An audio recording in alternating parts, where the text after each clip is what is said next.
Hey, I'm Cheryl Johnson. I was a background designer and an art director on Be Cool Scooby-Doo. And you're listening to a podcast named Scooby-Doo. Yeah.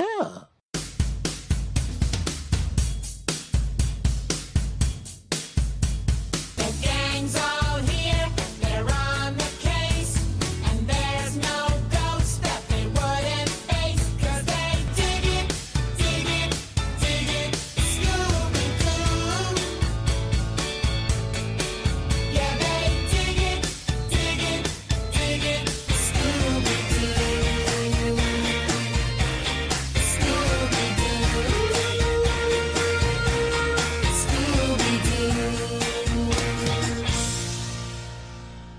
Hey gang, and welcome to another episode of a podcast named Scooby-Doo, the show that attempts to unravel 50 years of mysteries, meddling kids, and masked villains. My name is Mike Josick, and I'll be your guide through all things ghostly and groovy as I investigate every angle of every mystery and beyond. So grab yourself some Scooby snacks, fire up the mystery machine, and let's start the show. We hired these actors to stage a reenactment. I think we're done here.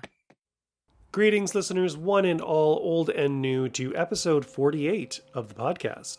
If you are one of those aforementioned old listeners, and to be fair, I'm not using the term old pejoratively, I'm using it as a term of endearment, as a recognition of long-standing interest and support. Welcome back.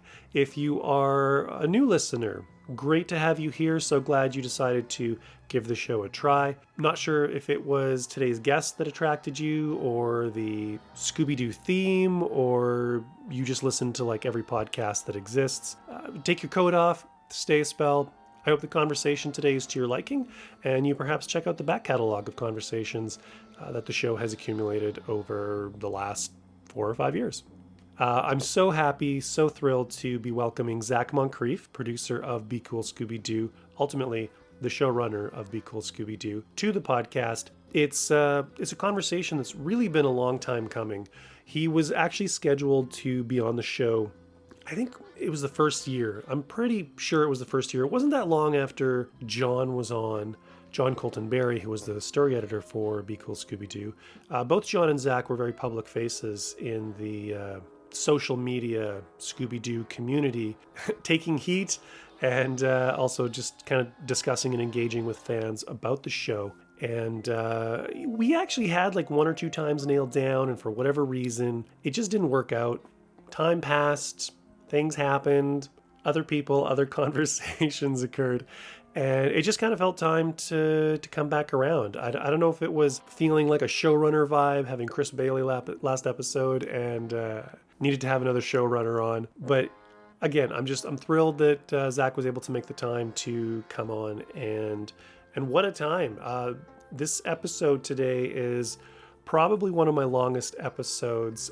To a certain extent, it kind of felt self-indulgent, but I really did sort of edit and trim as much as I could without really taking out content that I, as a listener, probably would have wanted to hear. We do kind of like circle around some subjects, and there is some stuff that's kind of like repeated, and we do occasionally reference a thing that was discussed off mic. I'm hoping we don't discuss anything that was referenced on mic and I just trimmed it. I'm 99.9% sure that didn't happen. But like I said, I cut it down to everything that I was willing to let go, I let go. So it's a 2-hour conversation. I recently listened to it myself to do another sort of quick edit pass. Pulled a couple more things out. I think it's a little tighter, it's a little bit better. It might actually be pretty good to do in 2 sittings, just if anybody's sort of looking for how to perhaps consume this audio content. Since it runs about 2 hours, we do jump into Be Cool intermittently throughout the entire conversation. We kind of, Be Cool is the central focus of the chat, but we kind of keep jumping back to Zac's past and other jobs and other series, and sort of create this narrative while occasionally just sort of like sitting in the Be Cool space for a while. But it's about an hour in where we kind of go full on Be Cool. And yeah, my experience was kind of listening to it on that last pass. It probably wouldn't be a terrible idea to split it up if you think you might get exhausted by it. And I should also point out that originally the conversation was supposed to be 3 people, not 2. It was going to be Zac, myself, and a returning friend of the show, John Colton Berry. He was going to kind of serve as a agent provocateur. Both Zac and John thought it might be fun to get together and talk Scooby-Doo, but they also thought it might be a really good idea to have the 2 of them there to sort of like jog memories and just sort of keep things going in case some of the questions sort of stalled. Ultimately, as I said, it's a 2-hour interview. We did fine without John, but we do reference John a lot. There were other circumstances that pulled him away and he wasn't able to attend. But even in his absence, it still felt like he was kind of there. We had always planned on him being there. As I said, John and Zac sort of together have been a very open, vocal, engaged presence on social media about this show. So the conversation often drifts into John territory. And again, just on this last pass, I'm listening and I'm like, wow, we mentioned John a lot and he's not here. And I don't know if people will understand he was supposed to be here. Or, you know, kind of how much of that show, the nuts and bolts of it was John and Zac kind of in the trenches trying to create this vision and make that vision work and gathering a team of people around them to help crystallize and execute that vision. Anyways, as I said, the conversation itself is 2 hours. I've been going on for about 5 or 6 minutes here. I'm going to let you all get to the conversation. So with that, I give you episode 48 of a podcast named Scooby-Doo, featuring Be Cool Scooby-Doo producer Zac Moncrief. We'll see you on the other side.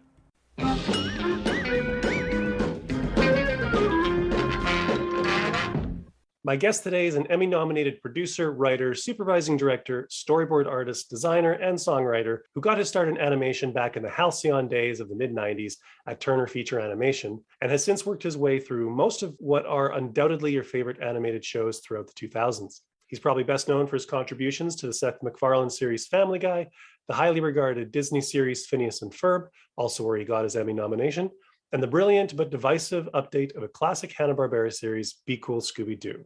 Currently, he is busy co-executive producing Netflix's new preschool series, Gee Happy. Please join me in welcoming to the podcast, Zac Moncrief. How are you doing tonight, Zac? Woo! Hey, Mike, I'm doing wonderful. Thanks so much for having me on tonight. I can't wait to dive into talk about the show. This is a long time coming because originally we had scheduled you to be on, I think it was like 5 years ago. It was the first year of my show. That fell apart for some reason and then just kept passing like trains in the night. John kept trying to throw us together, but we're finally here. Yes, I'm so glad. to be here. I apologize because probably 5 years ago I would have remembered even more. So now I'm just going to make everything up and I'm going to be talking lies. I am actually, John Barry did nothing. I wrote everything is what I'm going to say, basically. You did actually, you gave me a direct message on Twitter or Facebook. You had seen the show tile that I have, which is the screen grab from the main titles of Be Cool Scooby-Doo. And you gave me like this little blurb about the making of the opening and the song and the little bit about how there was like some editing with the music where it skips a beat or something. And, oh, right. And you were just like, it was random. It was this drive-by sort of comment. And then... Well, you know, the cool thing about that was that John and I were so excited to find anybody that would outwardly come out and like put their head on the chopping block and be like, I actually like this show. You know, like in the beginning, we got so much flack, and rightfully so, for the way the show looked. I can debate certain things about it and explain why certain things were done the way they were doing.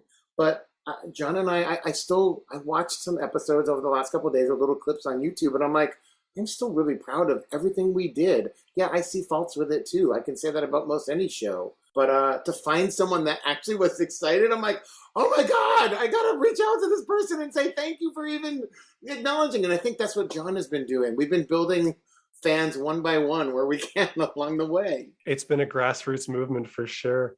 I basically started the podcast, I think it was mid-season 1 or season 1 was just coming to a close because I know I was doing a little bit of catch up. So in a weird way, I think I commented on a recent episode of the podcast. It was the episode with Cheryl. I always feel this weird feeling of like coming home when I'm talking to somebody from Be Cool, because I was a lot more laser focused on the franchise at that time. I mean, Scooby-Doo, Where Are You will always be my favorite Scooby-Doo. There's something about the purity of that 69, Sure. what is it, like 26 episodes or something? No, it's got to be more than 26 episodes. I'm a terrible fan. Anyways, but Be Cool was kind of, like I said, I was starting the podcast and paying a lot more attention and a lot more kind of in the moment. So there's just this, I don't know, this weird connection that I have to it. And then every now and then I realize, oh yeah, the actual show tile that I have is an image from the main titles. So I'm never going to escape it unless I change it. Awesome. But it's a fascinating show to look at too. And I'm a sucker for Be Cool. Had some speed bumps along the way from pretty much the entirety of the production, beginning to end, you know, from the scheduling problems to the move to the Boomerang app, and the fact that it's such a good show and it's so funny and it's so clever. And I actually really appreciate the art direction. I recently saw a tweet from John where he said that he was really glad that people were kind of like finally getting over the art. And I'm like, I want to change the language to that, because even that has this negative sort of, it's still acknowledging that there's something wrong with the show. And I mean, we're going to talk a little bit later about how the stuff started and how you and Richard were trying to wrestle the show into looking how it looks like. But yeah, let me step in for a quick minute. I really appreciate you saying that. Look, I will definitely, when we get into it later, I'll even share what the problems and the issues were with the character designs themselves. But the thing that always hurt me the most when people would talk about the show in such a negative way, I will put some of those backgrounds and those things that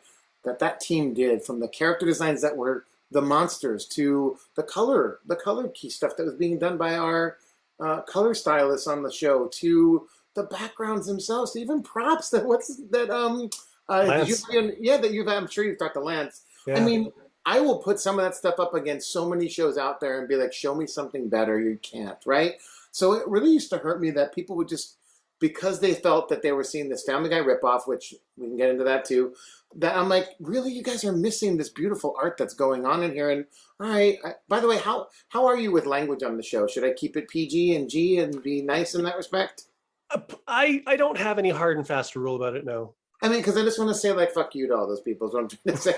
Like, come on. Like, that's so insulting to that crew that were so talented. Cheryl and the entire team, they did some beautiful, beautiful work. And sometimes you're doing this beautiful, amazing, establishing exterior shot of wherever we're at, and you're going to see that, like, once. And you pause on that thing and you look at it and you're like, wow, this is really, someone put a lot of wonderful talent and effort and heart into what they're doing. And for people to just blanketedly talk about this show as being a gross, ugly show, it's just so insulting to all those people. I don't see it that way. And I also still really believe that the more you get used to the character designs, I'm not saying you have to ever like them. I was just watching it again after not looking at it for a year, and I'm like, man, I wish we had done this, or I wish we had done that.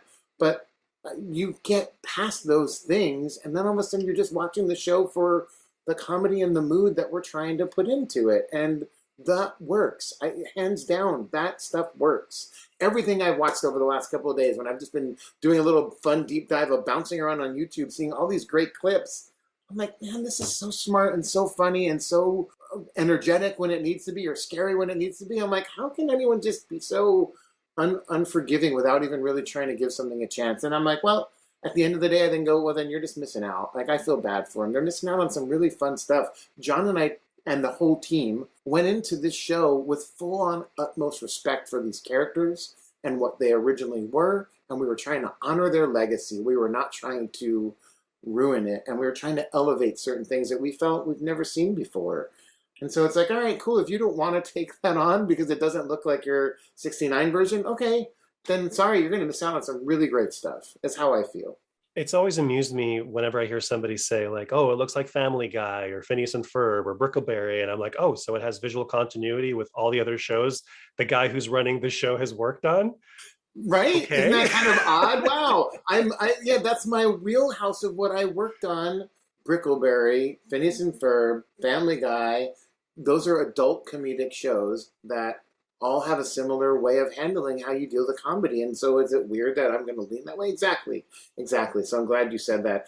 Also, like, and John probably talked about this too, the kind of comedy and acting that we wanted to do, I don't think would have worked with the original style of the show. And as we'll talk about in a few minutes, I'm sure, I came on to a show that already had a pass done at these characters. I didn't come in with my drawings of the gang and go, here's what I want the show to look like. There was already something in the works and a character designer attached to it that I was trying to pull one direction, and it was out of his comfort level. And unfortunately, God bless him, because he totally tried to work with me, but it was not his style or his wheelhouse. So that's where you start getting those bumps right away. And we'll talk about that more. And remind me to talk about that, because like I said, he probably was put through hell by my notes, because this was not what he wanted it to look like. It's not any rub on him. It was us not clicking right in the design sense. And he started making these really amazing, the original designs were that he and Richard Lee were making were really fun, just not the kind of cartoon I was trying to make. So it didn't work. Yeah. Anyway. So you've been in a lot of different roles in the industry and on a lot of great shows. Where did the love of animation start for you? I know you've talked in other interviews about sketching at the DMV and hearing about CalArts and going through that system, which basically kind of kicked everything off. But was there a love for cartoons as a kid? Was that something that was a steady diet for you? Yes, I hope I haven't talked about this part. There was something even earlier than the DMV story that dealt with the Peanuts. So when my generation, we had Sunday comics to look at, right? So when the Sunday newspaper came, that was the first thing I grabbed as a kid and went and dove into those. And one of the first strips on there, because it was top billing, was the Peanuts, Charles Schultz, Snoopy, and the whole gang. And I was just in love with that, plus Garfield and Hagar and all these other comics that were in there. But the Snoopy thing definitely hit me, plus probably because that Christmas special would hit every year. I'm a huge Christmas dork, so there's probably all these things that are firing. And I don't know if I've told this story on a podcast before, but so when I was little, I would trace the Peanuts characters all the time, Snoopy all the time.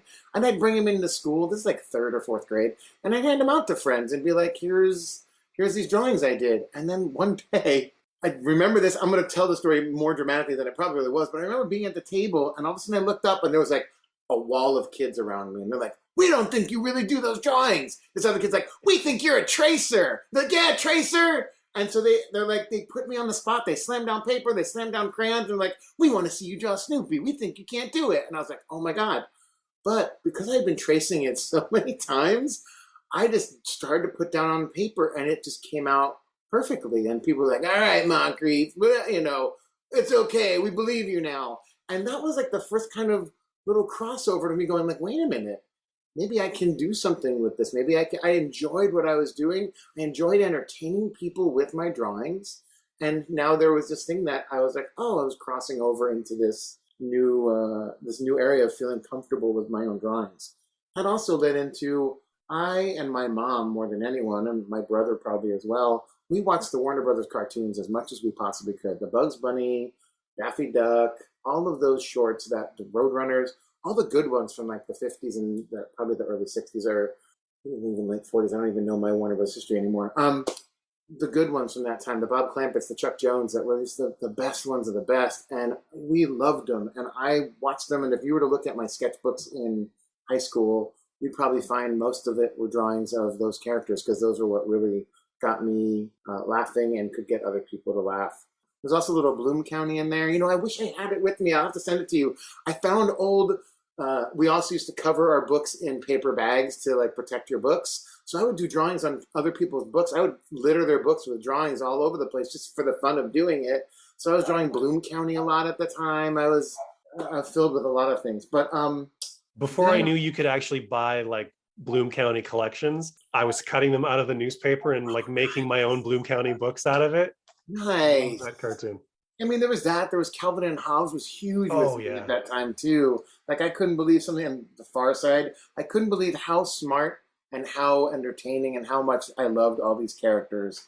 Then around right when I was getting ready to go to college, Roger Rabbit came out and gave me the best of all the worlds. There was animation that everyone was going to see, that everyone loved, that was kind of following that Warner Brothers type of comedy and style and character and just high-end comedy for what I wanted. And I was like, wow, I know this is where I want to be working. So that was really the other big influence for me during that whole time period.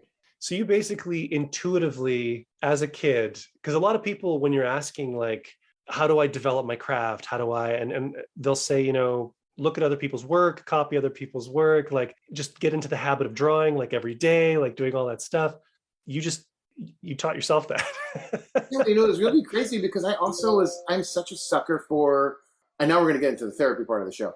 I love validation from everybody, right? Like I want everyone to love me and like everything about me. So it sucks when it doesn't go that way. But that was another avenue to feed that addiction, was me doing drawings for other people. Because as you know, and you've seen, and most people will admit, people who can draw are like magicians, right? They like don't understand how you can do that. And so for me to quickly, easily spread any kind of joy with something as simple as that, that was another big like feed into why I was doing it. But you're right. It was just intuitively learning like, hey, I've got to learn how to draw this.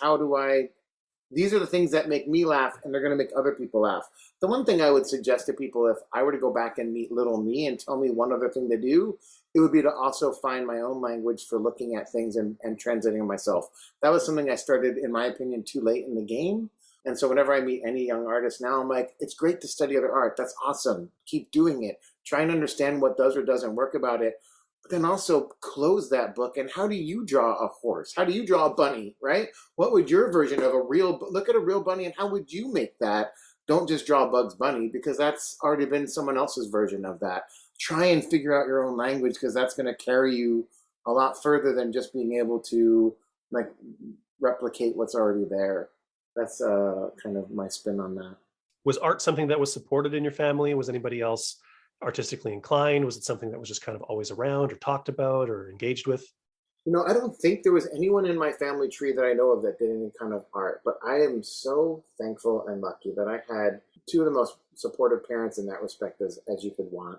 They paid for me to I had maybe 6 months of private lessons back in like 5th grade where I learned like what a number 2 pencil was, and a 2H pencil and a 2B lead, and what do these things mean, and how to control your control of dark to light. And I did a little bit of like tiniest bit of watercolor at that time, and was starting to learn about negative shapes and all that. Like I started to get some really great insight into it, but probably for financial reasons is why we didn't continue to do that. But they were so supportive. When I was in high school and looking to go to college, I only applied to one place. That's the only thing I did, because I was like, this is what I want to go do. And my dad was like, okay, well, if that doesn't work out, we'll figure something else, but I'm going to support your goal of trying to get there. Whatever I can do, last thing I want to do is not support your dreams. So what can I do to help? How can we make this work? And there wasn't much he could do other than just let me do a portfolio and submit it kind of thing.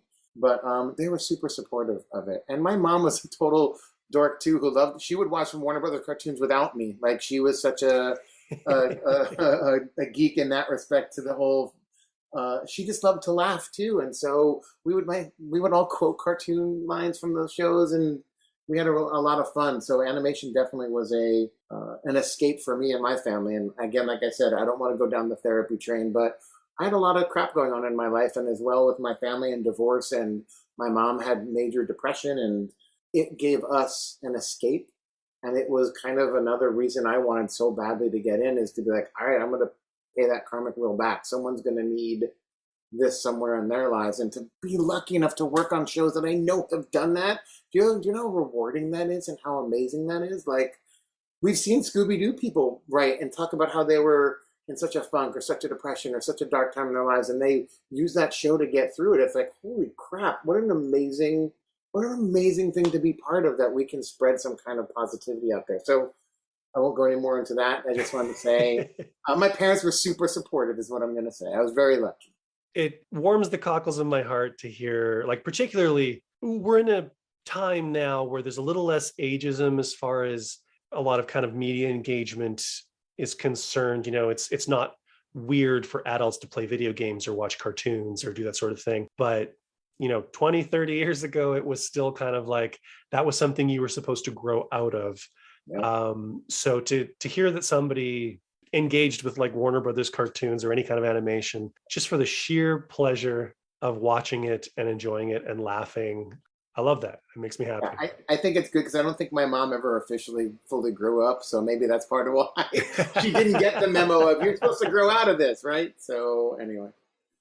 I just don't understand why like you're supposed to stop going dancing or stop, watching Scooby-Doo or, whatever brings you joy. Like it just makes no sense to stop doing something that brings you joy. Yeah, I don't know where that's coming from too. I'm doing a lot of different learnings right now on things just like that. And it's so important to find what your joys are and keep pursuing them. And who the hell cares what anyone else thinks? Like everyone is a weirdo if you really think about it. And everyone has these little things that make them happy that don't make you happy, but who cares? As long as you're not hurting someone else or being negative and putting someone else down. I will never wear a football jersey with someone's name on the back. That's just not my thing. But I'm not going to knock someone else for doing it. In the same way, I'm not going to knock someone else for wearing a Star Trek uniform if that's what makes them happy. Like, do you? Like, have fun? Like, who cares?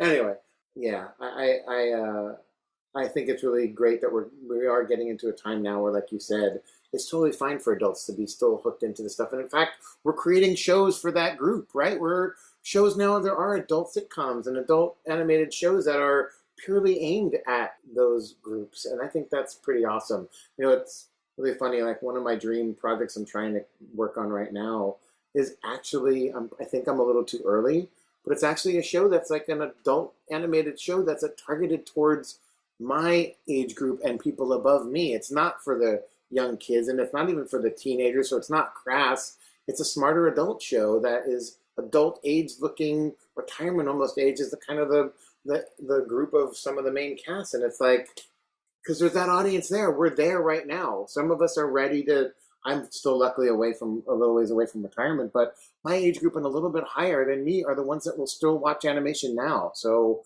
no one's creating content for them yet. So I don't know. We'll see. Yeah. I'm really curious about your CalArts experience because, I mean, anybody who knows animation knows that CalArts kind of started out as a bit of a Disney farm, and a lot of people come out of there and move into Disney. You came out and kind of landed in the lap of essentially Hanna-Barbera. So what was that path kind of for you? Yeah. So and I may have shared this before. I got to CalArts and sat in between two of some of the most talented people in this industry that I don't know that anyone will care to know their names, and I can say them because it doesn't matter. It was Craig Kelman and Mike Moon. Craig Kelman is one of the strongest, best character designers, not only just a wonderful, great guy, amazing designer, but just from like birth, I think he was already designing and creating. And Mike Moon, who's now kind of running parts of the adult animation at Netflix, but at the time, again, just this amazing designer, has this wonderful color sense, just ridiculous on all levels. And I sat down in between these guys at our drawing boards, and they started doing whatever they were doing. I'm just like, what the hell am I doing here? Like, where's the camera to just watch me crumble and crash because I don't belong around these talented people? That was what would you consider? I've heard you say before that this is kind of jumping ahead a little bit, but like you basically moved into a production role because you didn't feel that your drawing was as strong. So I'm kind of curious, like, where did you see your skill level and what were you kind of shooting for? So are you talking about when I first got to CalArts or yeah. Well, CalArts, where I came from, I was the strongest, best artist in my school, clearly, right? Like that's not a question. And clearly I had something that maybe I didn't completely see, or I wouldn't have made it into that school. CalArts is not an easy school to get into even today. And at that time, although they had just done their first little expansion of how many students they were letting in, it was still a small freshman class as to what they were letting into there. So I didn't know what I wanted to do at that time because I didn't know enough about the animation thing. I thought I wanted to be an animator, but I had some drawing disabilities that were definitely holding me back. And I think it was more my insecurities that didn't let the pencil work on the paper as much as my actual ability. I think I was so self-critical and was for years that it got in the way of my just being able to be free and have fun. I was so wanting to be as good as everyone else that I just didn't allow myself to just explore and find me. That's why, like I told you, if I can go back to fourth grade Zach, the thing would be just go find your own style and don't worry about it. Everyone has their own way of looking at something and translating it. And I think I was so concerned about I want to look as good as A, B, or C that it kind of put me in this really bad trap for a while until I finally found who and where I really excelled and what that is. And that's You weren't comfortable making the mistakes that help you evolve as an artist. Yeah, because I put so much pressure on myself and judged my drawings on myself worse than anyone else ever would. So it was not allowing a freedom to be there. You can't be a critic and a free artist at the same time, right? You cannot do both at the same time. And so if I'm putting down a line and being critical of it, it's not able to be free. And so anyway, I can bore you with all of that. But so at the time, all I knew at the beginning was like, oh, I want to be an animator. That's what everyone goes there. Oh, I'm going to be an animator. That's what everyone thinks they want to do. And then everyone starts to slowly find their pockets that they get into. But when I left and, like you said, first started at Hanna-Barbera, which was actually Turner Feature Animation, there was an internship program. I came in as like, oh, I want to be an animator still. And if not, I'll be, like there was a job of cleanup artist. That was a very important role in those films. And so I was like, all I knew is I just wanted to be part of this industry so bad. And if I could do it artistically, great. If I couldn't, great. I wanted to be in there somewhere. But I didn't know exactly where my pocket was because I wasn't allowing myself to find it. I was so self-critical that I wasn't finding exactly where it was. So I just kept heading towards that goal while also just working on my art like crazy. I don't know if I shared this in any of the other things you kindly have listened to, but like I worked at Turner Feature Animation. I would get there at 8 in the morning, do whatever the job was I was doing till 6:30. All the animators would leave, everyone would go home, and my best friend at the time and I would go grab food and come back and work till 1 or 2 in the morning, drawing and working on our skills. And I got to share the one other thing that was so cool. So we were right across, when we were in Turner Feature Animation, we were like right across the parking lot from Hanna-Barbera. So we used to go into Hanna-Barbera late at night. There would be no one there. Maybe there'd be camera operators sometimes staying late and shooting and filming and working. For the most part, there was no one at all there. And we found our way down into the sub-level basement areas. We found the keys that opened up every single cabinet that was in there. And oh my gosh, it was like a museum that we were the only ones that had access to. We'd go and open these cabinets and pull out original storyboards from like the title sequence of Magilla Gorilla or Scooby-Doo pitch boards. Or at one point we found the costumes for the banana split. So we're like putting on the helmets. I'm like, oh my God, these were the ones that were actually in the freaking clips that we saw as little kids.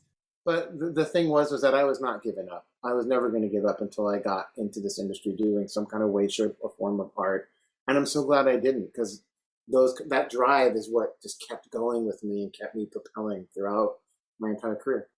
So what were you doing? You said you had a role in production. What was that role? It started off as like a production assistant, and I quickly climbed the ladder in that, and then jumped into and I'm trying to think of what the title is now, but it's like an APM I was the head of the checking department there. So I was the one kind of funneling work in and out of the department and kind of keeping track of footage. And it was a very production oriented role. I wasn't doing much creative at the time, but it allowed me to still have all those nights to work on my creative side.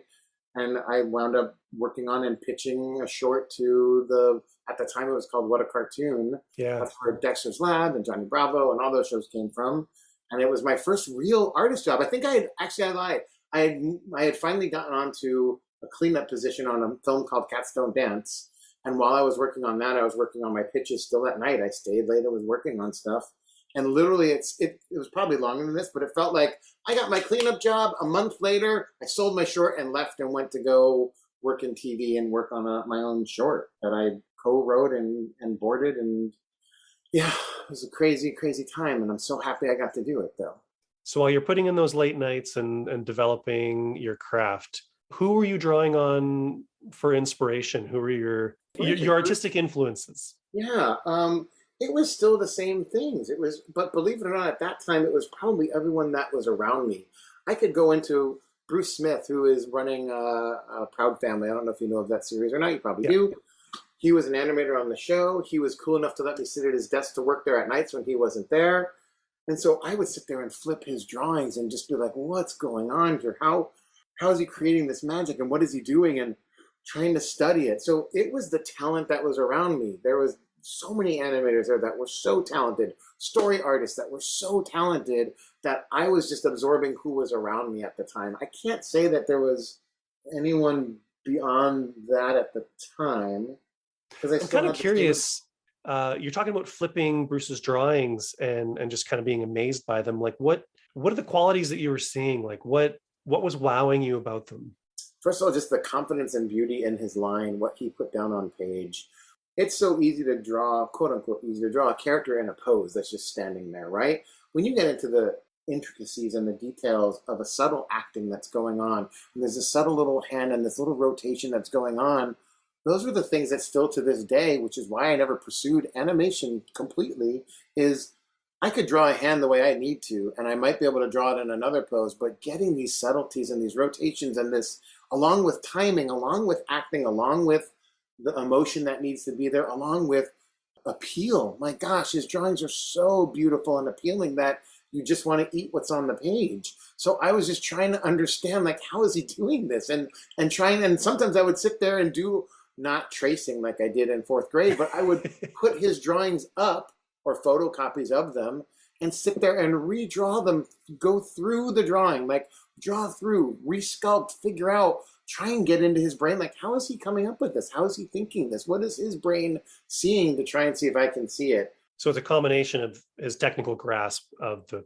fundamentals of animation as well as the aesthetic beauty of the line work. Okay. Yeah, totally. I mean, it was everything. And then when you start to flip them and you actually, I don't know if you've ever held a stack of animation drawings where there's like 30 or 40 drawings of someone actually moving, and you flip that paper and it's no longer lines on paper. It's someone alive. And it's the most, again, talk about magic. It is such an amazing, amazing thing that it's so hard to really explain until you've actually sat there and rolled through drawings or had someone flip them for you and really see it come to life. And it's just, not everyone can do it, clearly. I mean, I realized that's not my strong point. That's not what I'm good at.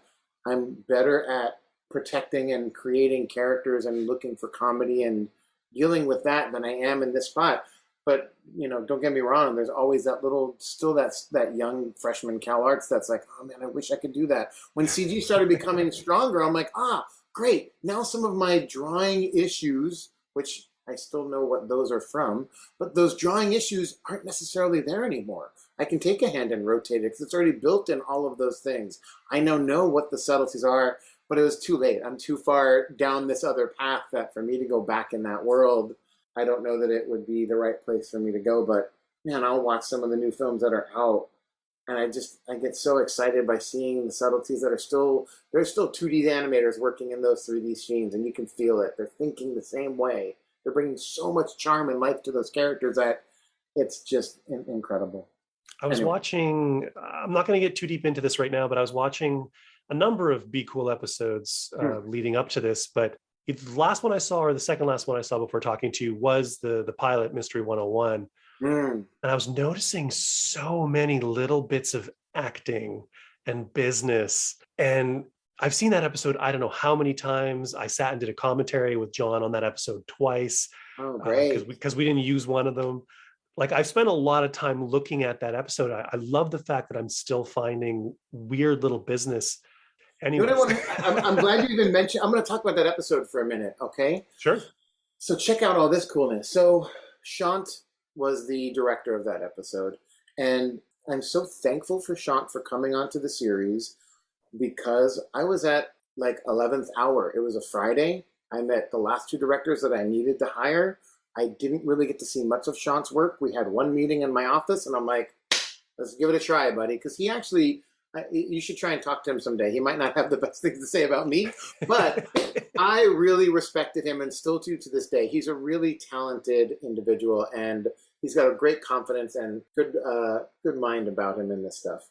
The coolest thing about why he worked so well for me on that episode is not the way I would have done the show, right? If you look at stylistically how those shots are done, although I forced some of them into the style I was looking for, it's not the same way Jeff Mendicow directed his shows and boarded them, as far as staging, as far as some of the shot choices, as far as flow, as far as everything.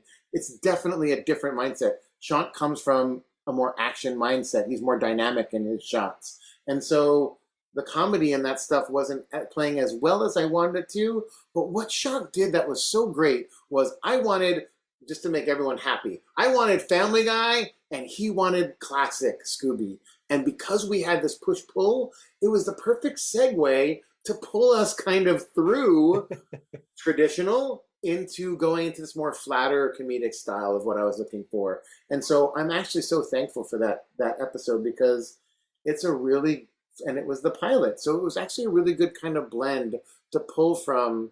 He was going for more dynamic shots than I would have normally gone for. It's not how I like to play out my comedy. And I'm thankful for it, because like you said, there's some really great spots in that episode. There's some really great choices he made. And there's other times where, like you even said on the acting, I got in there and got into the boards and added tons of drawings where after he handed everything in, it was kind of moving on, right? So I feel like with a lot of episodes, if you take the time to actually look at everything that's going on, like in that pilot, when they do the thing with the mystery machine where it transforms into a wreck, and then the crossbow shoots the hawk, Daphne makes a Scooby comment with her Scooby puppet. You're naturally going to want to look at Daphne because that's where the action is happening. She's making the comment. But if you look at Scoob sort of down and to the right of her, when she says like rope or whatever, like Scooby's eyes kind of look at her like, what the hell?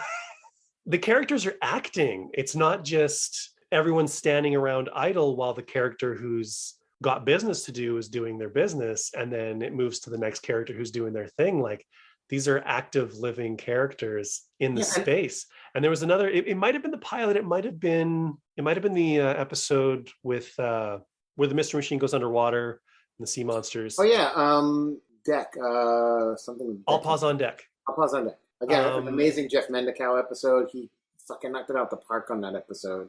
Shaggy and Scooby are talking in the back seat, and Fred's in the driver's seat. And if you look at Fred's eye line, Fred's looking in the rearview mirror because he's looking at Shaggy and Scooby, and that's how the driver sees the person in the back seat. And I'm like, that's perfect. Yeah. I thanks for even noticing that stuff. That's really wonderful of you to even give shout outs to it, because everyone, and that's, I don't know who did those specific things that you're talking about. I don't know who to give the credit to, but it was something that John and I definitely talked about, is we want to keep these characters alive. And a lot of the times for the comedy shots, you got to play wide. That's how we wanted to do it. And so you better keep everyone kind of doing their thing. You know, that was the funniest thing when we were testing on the show, when we were first looking for people to join the show. The very sitcom-y way to handle things is you kind of keep everyone in kind of simple, straight poses, because you want to allow yourself to focus on the person. That's the comedy is more about in the expressions of what's going on in the face and what's being said, not about everyone being in cool Daphne pose and everyone's like slumped to one side with all their weight shifted and throwing attitude and all these beautiful drawings that have happened on the previous iterations of Scooby, that I was like, that's not what we're about here. And so it was hard to find people that didn't understand that. Yeah, that can work, but it's not what's needed here. It's a simpler, it's simplification. Pay attention to what I want you to be paying attention to, which is the comedy from their expressions and their talking, not so much that everyone's demeanor and attitude had to read by just how they were standing there. And that's, oh my God, I'm talking blasphemy to so many animators that are listening to me right now, because that's the number one thing you should be doing, is why not convey character whenever you can. But the fact that everyone on the show was following through and trying to meet what John and I were doing was just wonderful. And when you see it done right, like you're talking about, there's subtleties that are going on that are carrying the life of everything in there. It doesn't have to be a dynamic camera angle with everyone in crazy kooky poses just to be appealing, right? There's an appeal to the simplicity of what we were doing, I think. I think because Scooby can be such comfort food. I mean, just to use Mystery Incorporated as an example, it sort of wore its differences very much on its sleeve. And because it was darker, you sort of assume it's a little more mature, it's a little more sophisticated as far as, you know, the things that they're kind of exploring. I know how you and John feel about the characters in that. Yes. But I think because Be Cool is so silly, people don't assume that it's asking anything of its audience other than a very passive engagement. Whereas, and I think also the art style is subversive in its own way, because it is so silly or broad, and people don't usually expect sophistication from broad comedy. But when you're listening to the timing of the jokes and the timing of the staging of the scenes and the editing and looking at the little character bits and the business like I was talking about, like the show rewards you on repeated viewings.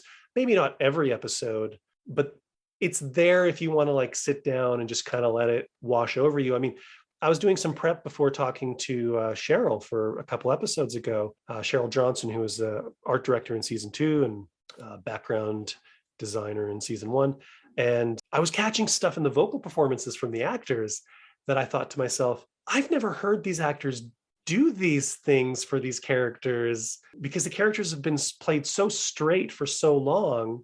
There hasn't been a lot of nuance in the performances. And you guys were asking for more nuance and more emotion and more kind of like truth in the characters than maybe some other series have kind of demanded of them. So I think this is part of the reason why the show gets, or is starting to get, that reappraisal, why there is that grassroots movement, why I think, 10, 15, 20 years down the road, people are going to look back and this is going to be in that top 3 or top 5, series. Because I think a combination of the stuff that was going on within the production that most people will never know about, and we already talked about, like the bouncing of the schedule and episodes were delayed in different regions. I mean, we still don't even have a season 2 DVD for that show. But then I think it also, that contributed to, I think, the response to it. I didn't even know there was a new Scooby show.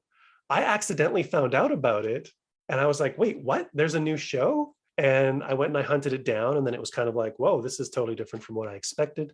But then you give it a couple episodes and you're like, oh, I see what they're doing and this is great. And First, I just want to say that's very kind of you to say, and you're acknowledging all the efforts from everyone that was put in it. So thank you very much for that. It's also probably good to just qualify. We've mentioned it a couple times before, because you and John are on social media and you are sort of a little bit more of a vocal face of the show. When we are praising the show, we are praising everybody who worked on the show, because so many talented people, like we said before. No, I think that comes through in what you're saying. I just wanted to acknowledge you for saying, like, thanks for pointing that out, because all these people need to get their respect for it. But as you were talking about with the acting, I mean, think about these people who have been doing these characters for how many years, and then here comes John and I, like, hang on, not only do we want to change it up on you, you need to be reading these a lot faster. We got a lot of words we're trying to fit in at 22 minutes, and you're going to have to change up everything you knew about these characters. And rightfully so, they were so wonderful to work with because they were protective of the characters, but they also were willing to play and work with John and I too. And it was so thankful for that. And John had a very strong voice in what he wanted with these characters. He's a freaking genius at it, and he got it from them. And they gave us some really great gems along the way too, especially when they also stopped maybe trying to hold on to what they've been living with. We held on to those characters. That's Fred. We just, as John has probably said, we just Gene Wildered him a little bit, right? Like, we found these little extra spots to give them a little bit more depth to what they had before. We're not changing them. We're opening up the hood a little bit and exposing what's inside a little more than what, and it's our version of what's inside, clearly, but a little more than what they had done before. And so I'm really glad that you acknowledge that for them too, because their voice talent is just incredible. And my God, Daphne couldn't be more real life Gray than you'd imagine, right? Like, she played that role so well, because it was almost like John climbed into her head sometimes. And by the way, all the voice talent on that show, I can't speak more highly of. They are some of the most talented people, and even the incidentals we got. But they're some of the most talented people you will ever see when you give them something to work on or play with that isn't even those characters. When they were doing their incidentals and you just saw them create and come up with things that are, I used to say they all had this way to kind of get possessed by these other ghosts in the ethos, because it just seemed like they would all of a sudden be this other character that you've never seen or heard before, and it was true and believable and hilarious, right? So, so thankful for that.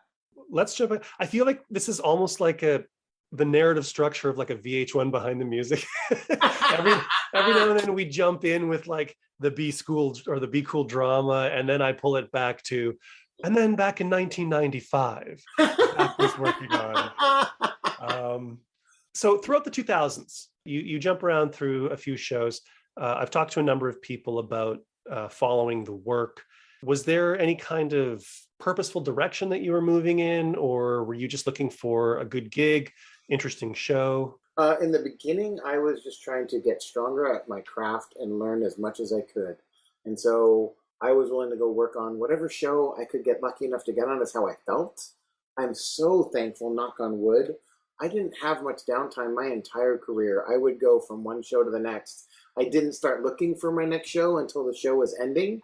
And almost every single time as that show was ending and I started looking, I found myself on another show. So I'm really thankful for that. And again, it goes back to point to all of the insecurities artists have about themselves, and mine were some of the worst. Wow, I've had a pretty good, steady career of working. So am I really that horrible at what I was doing? Is how I kind of look at it. But at the time, That's what I was thinking when you were talking about that. It's like, if you weren't good, you wouldn't be continuing. Yeah, but tell the old Zac that. I've definitely gotten much better with that, and I've learned to be in a much better space with all that. And I think part of that is what you want to talk about. Some of the things I think that hurt me on Be Cool Scooby-Doo is that I still had some insecurities going there, and because of it, I didn't take control of things that I should have at the time. And so I'm so thankful for those learnings that I had at that time, because it allowed me to grow and be stronger even more so today. But in the 2000s, like, I was just trying to get stronger at my craft. I was a board artist, storyboard artist, and that is the hardest job in the industry, hands down. I don't care what most people are going to agree with you if they work in the industry. It has the most pencil mileage to it. It has the most revisions. It has the hardest deadlines. John will probably say his job is the hardest, but without John, we can't have some of these great episodes we work on. But a lot of the board shows I've worked on or been involved with is they're writing as they're boarding too. So you even have another layer to that whole thing. That's just incredible to think that people can do that. So the beginning of the 2000s for me was just trying to get stronger and better, and my target every once in a while would come back to me trying to produce my own show, trying to create my own idea. As that still comes around constantly, that wheel constantly comes back, and I'll start to develop things and take them on a pitch, and then I'll get on a show that just takes up so much of my time I can't work on them, and they go dormant or they die out for a while. To be fair, Zac, when that impulse ends, that's when you should start worrying. Yes, exactly. No, you're right. Exactly. Like, even though I hope I'm still trying to do that until I'm like, the casket is closed, right? Like I want to be constantly, if not, then why? I don't ever want to lose that dream or that hope, because that's so true. I think you really kind of die when you lose your dreams, even if they're not. I don't care if it ever happens. I just enjoy the journey of trying to get there, right? And I do want it to happen. I think I'm finally at a stage in my career where I could really handle and do something with these shows that I'm developing that would just be right in the perfect pocket. And who knows? We'll see. We'll see.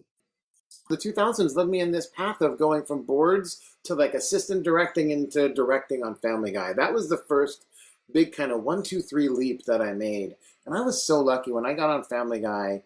I just knew my storytelling, visual storytelling ability and thought process was dead on for Seth. Like, I was getting barely any notes on my boards on the first couple that I did, which is why I think they quickly moved me up into a director position, because clearly I was seeing how he was seeing. I mean, we were talking about people would get hundreds of notes on their boards, and I would get like 5, and a note from Seth on the front, like, "Hey, way to knock it out of the park." Like, I knew how to think like what I think he wanted, and that's why I enjoyed that show so much, because I felt like I was really contributing. He can't sit there and do them all, so there I am to try and help him do it, you know? Did you know Seth beforehand? Because he had worked on Johnny Bravo as well. Yeah, so I met Seth actually right before Johnny Bravo when we were doing our shorts projects. He came in and did the one that became Family Guy, basically. He did Larry and Steve. This is the What a Cartoon show? Yes, correct. Okay. And so I met him straight out of college, and he was this total nerdy-looking guy with glasses and wearing shirts that had Kent State on it because his mom, I think, worked there or something. Like, the photos of Seth back then are not at all the glamour photos of Seth today. But yeah, it was great when I first got to Family Guy. I was in the kitchen and I'm getting something, and he walks in and he goes, "Zac!" I'm like, "Seth!" He's like, "What are you doing here?" I'm like, "Working for you." Like, he had no idea I was even on the show. But yeah, that was such a fun time. I had such a fun time the first couple of years on Family Guy, and I only left because I got the amazing opportunity to work with Dan on Phineas and Ferb, and I'm so thankful I did that.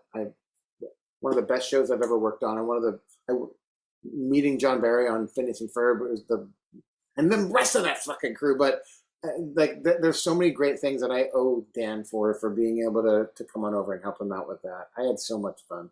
Would you say that Family Guy was kind of your first landmark show as far as their career?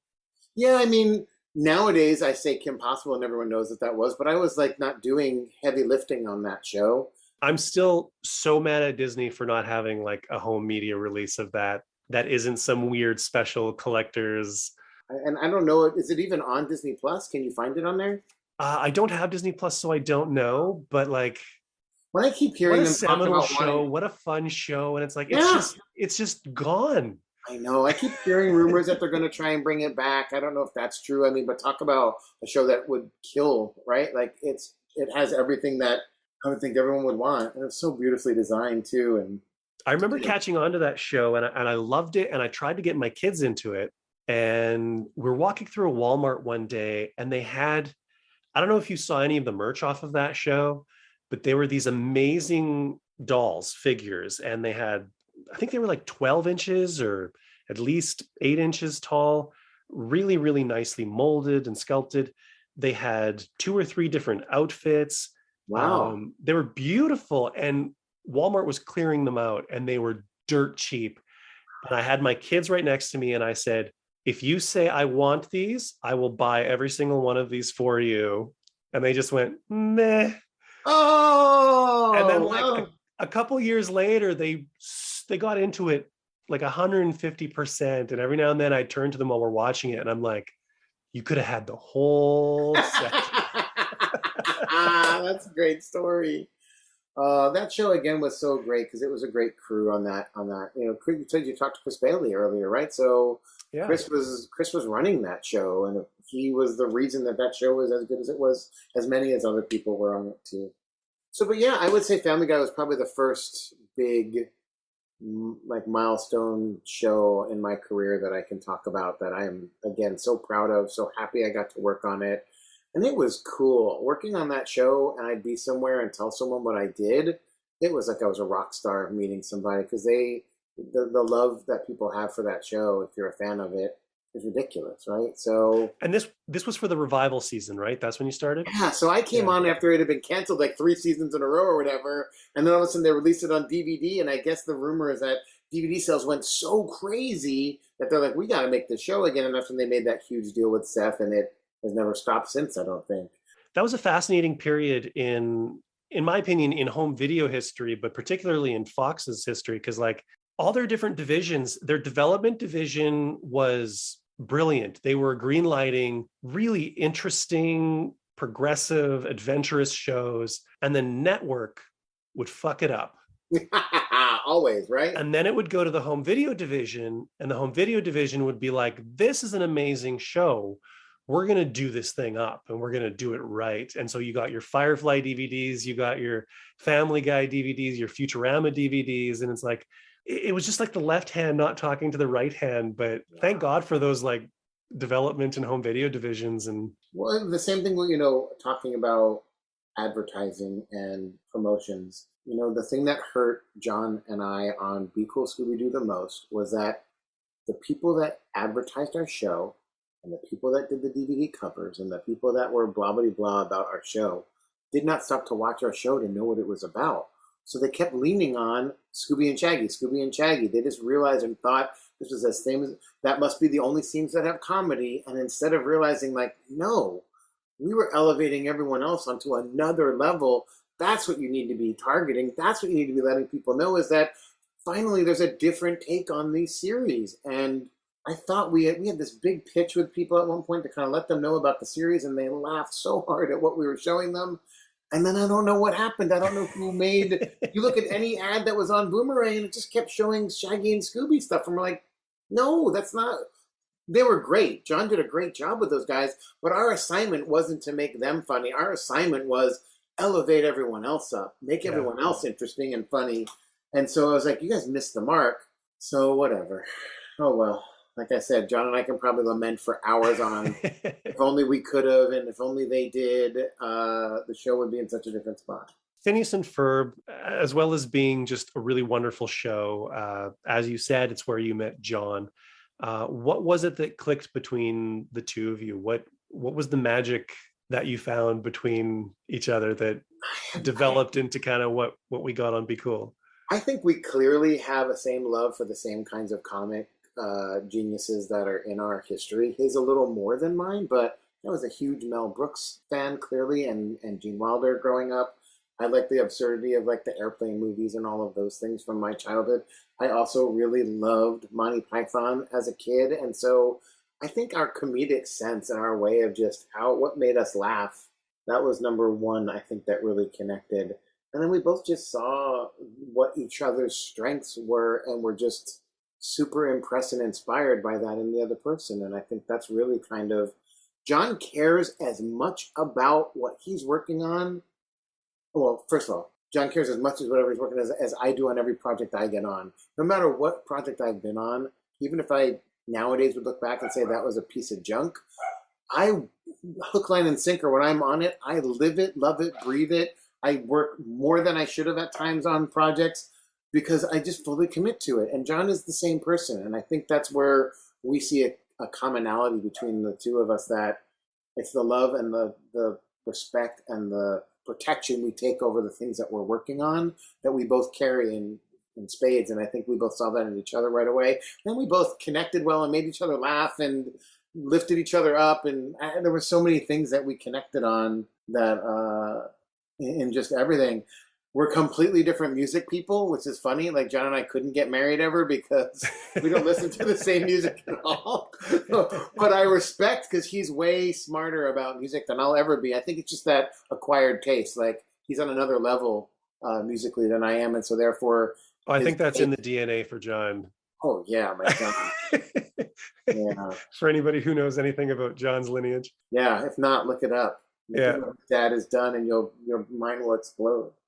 And then talk about his dad real quick. His dad is the coolest cat ever. Like, if you ever get a chance to meet him through John, talk about the coolest dude ever, who wrote so many important things in our history that, it's crazy. Anyway, but John and I just hit it off because I think we both really respected each other's love of what we were doing, and we both really put character first. There's a lot of people that put comedy first, no matter what the character is. John and I are very much from the same cloth, cut from the same cloth of comedy from character will always win out over. Anyone can throw a pie in someone's face and we'll get a laugh. But if they're allergic to what's in that pie, or they are trying not to eat pie, and like, you can build something about that character into it that just puts it on another level. And that's what John does best. And that's what we both appreciate in comedy, is if you can find that it's just on another level, right? And I think Be Cool Scooby does that so well. You can see the face value of comedy, but when you see that it's coming from the character side, it's just, that's where the smartness comes in from it, I think. So you're at Phineas for 5 years? Maybe. I think I was there through season 3 or part of 3, so maybe that's 4 to 5 years, something like that. Sounds about right. It's all a blur. Okay.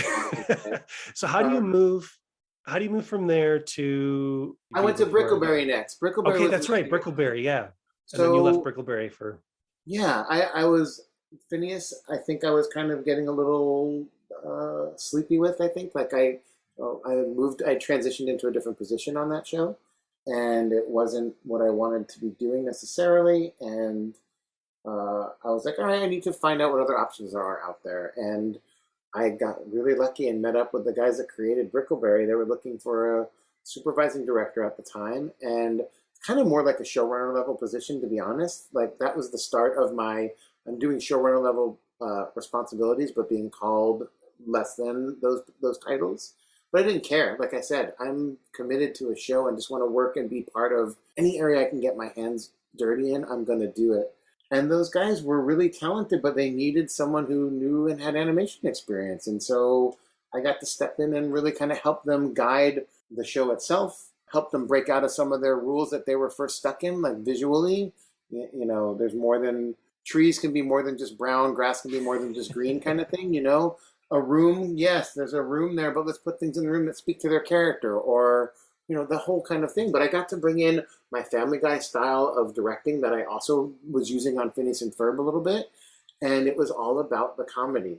And I have to say, I respect the fact you've kind of mentioned before, talking about your work and recognizing what you think are shortcomings, and like even your decision to kind of move into production while you're working on your work, and then saying that you could tell that you were getting sleepy on Phineas and that you needed to move on. Like, I really respect the self-awareness that you have, because some people would just stay there and keep grinding until it ended and they had to go find something else. But Yeah, I think also for my career, I knew I needed to move out of there. The biggest thing with Disney, unfortunately, is a lot of people in the past, and maybe changing now, is if you really want to continue to climb in your career, you need to go out and go play somewhere else for a little while. And I don't know that, I'll be honest, I don't know that I was bringing exactly what Dan and Swampy wanted from me at that time. I don't know that I think when I first got there, I will go to the mat with anybody and show them proof of this anytime I need to. My first 2 years on Phineas, I was riding high. I was bringing my A game every time. I loved what I brought to that show. I felt that I helped lift and guide everyone on the show as well as they lifted and guided me. And it will always be one of my favorite times in the industry. But I don't know, there's a million things that contributed to this, but I don't know if by the end, if I was really firing on all cylinders for them either, or if I was even having as much fun with it at the time. I think I needed a break. And so I think it was the right thing for everybody involved that I went looking and found this other position to go. I work best when I'm having to prove myself, clearly. I have that issue where I'm feeling like I have to at times, and I've kind of come to grips with that now too. Yeah, so it was such a blessing to be able to get that opportunity to go over and work with those guys, because they were so new to this whole process. So I got to kind of be the lead person of the entire kind of track on that show. And I think seasons 1 and 2 came out incredible on that series. It's, again, it might not be everyone's style that they like drawing wise and what they want to see from art, but comedy wise and for the age group that these guys wanted to hit, I'll always say Brickleberry is not the smartest comedy, but it's funny comedy for the age group that it's aiming towards. And I think there's nothing wrong with that, right? No. So, yeah. I know that Be Cool was in development before you came on. I think long before you came on. How does Scooby-Doo come on your radar? Cool. So I was in between second and third season on Brickleberry, and I was ready to go back. I enjoyed working with those guys a lot. I felt like I had a really strong team. It was in a really good space. And the only thing that wasn't working for me was in my role. I'll get technical and talk jargon for a minute, and then I won't put everyone to sleep. Towards the end of a season, you go into post-production, and that's when you go into all the mixes and all the editorial finalizing and all of the wrapping up. And because of the budget of the show, they didn't have room for my role in there.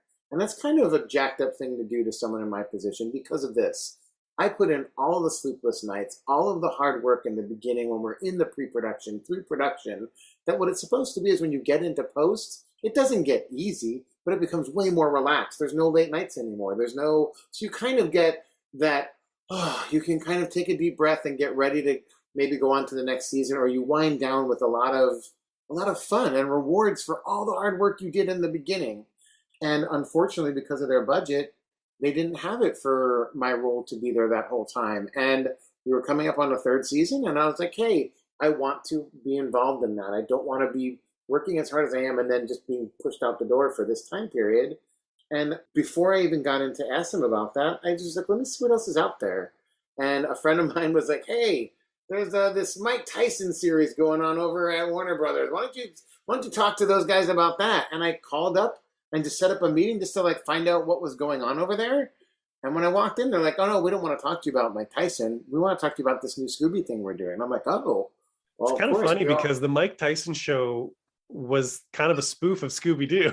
I know, right?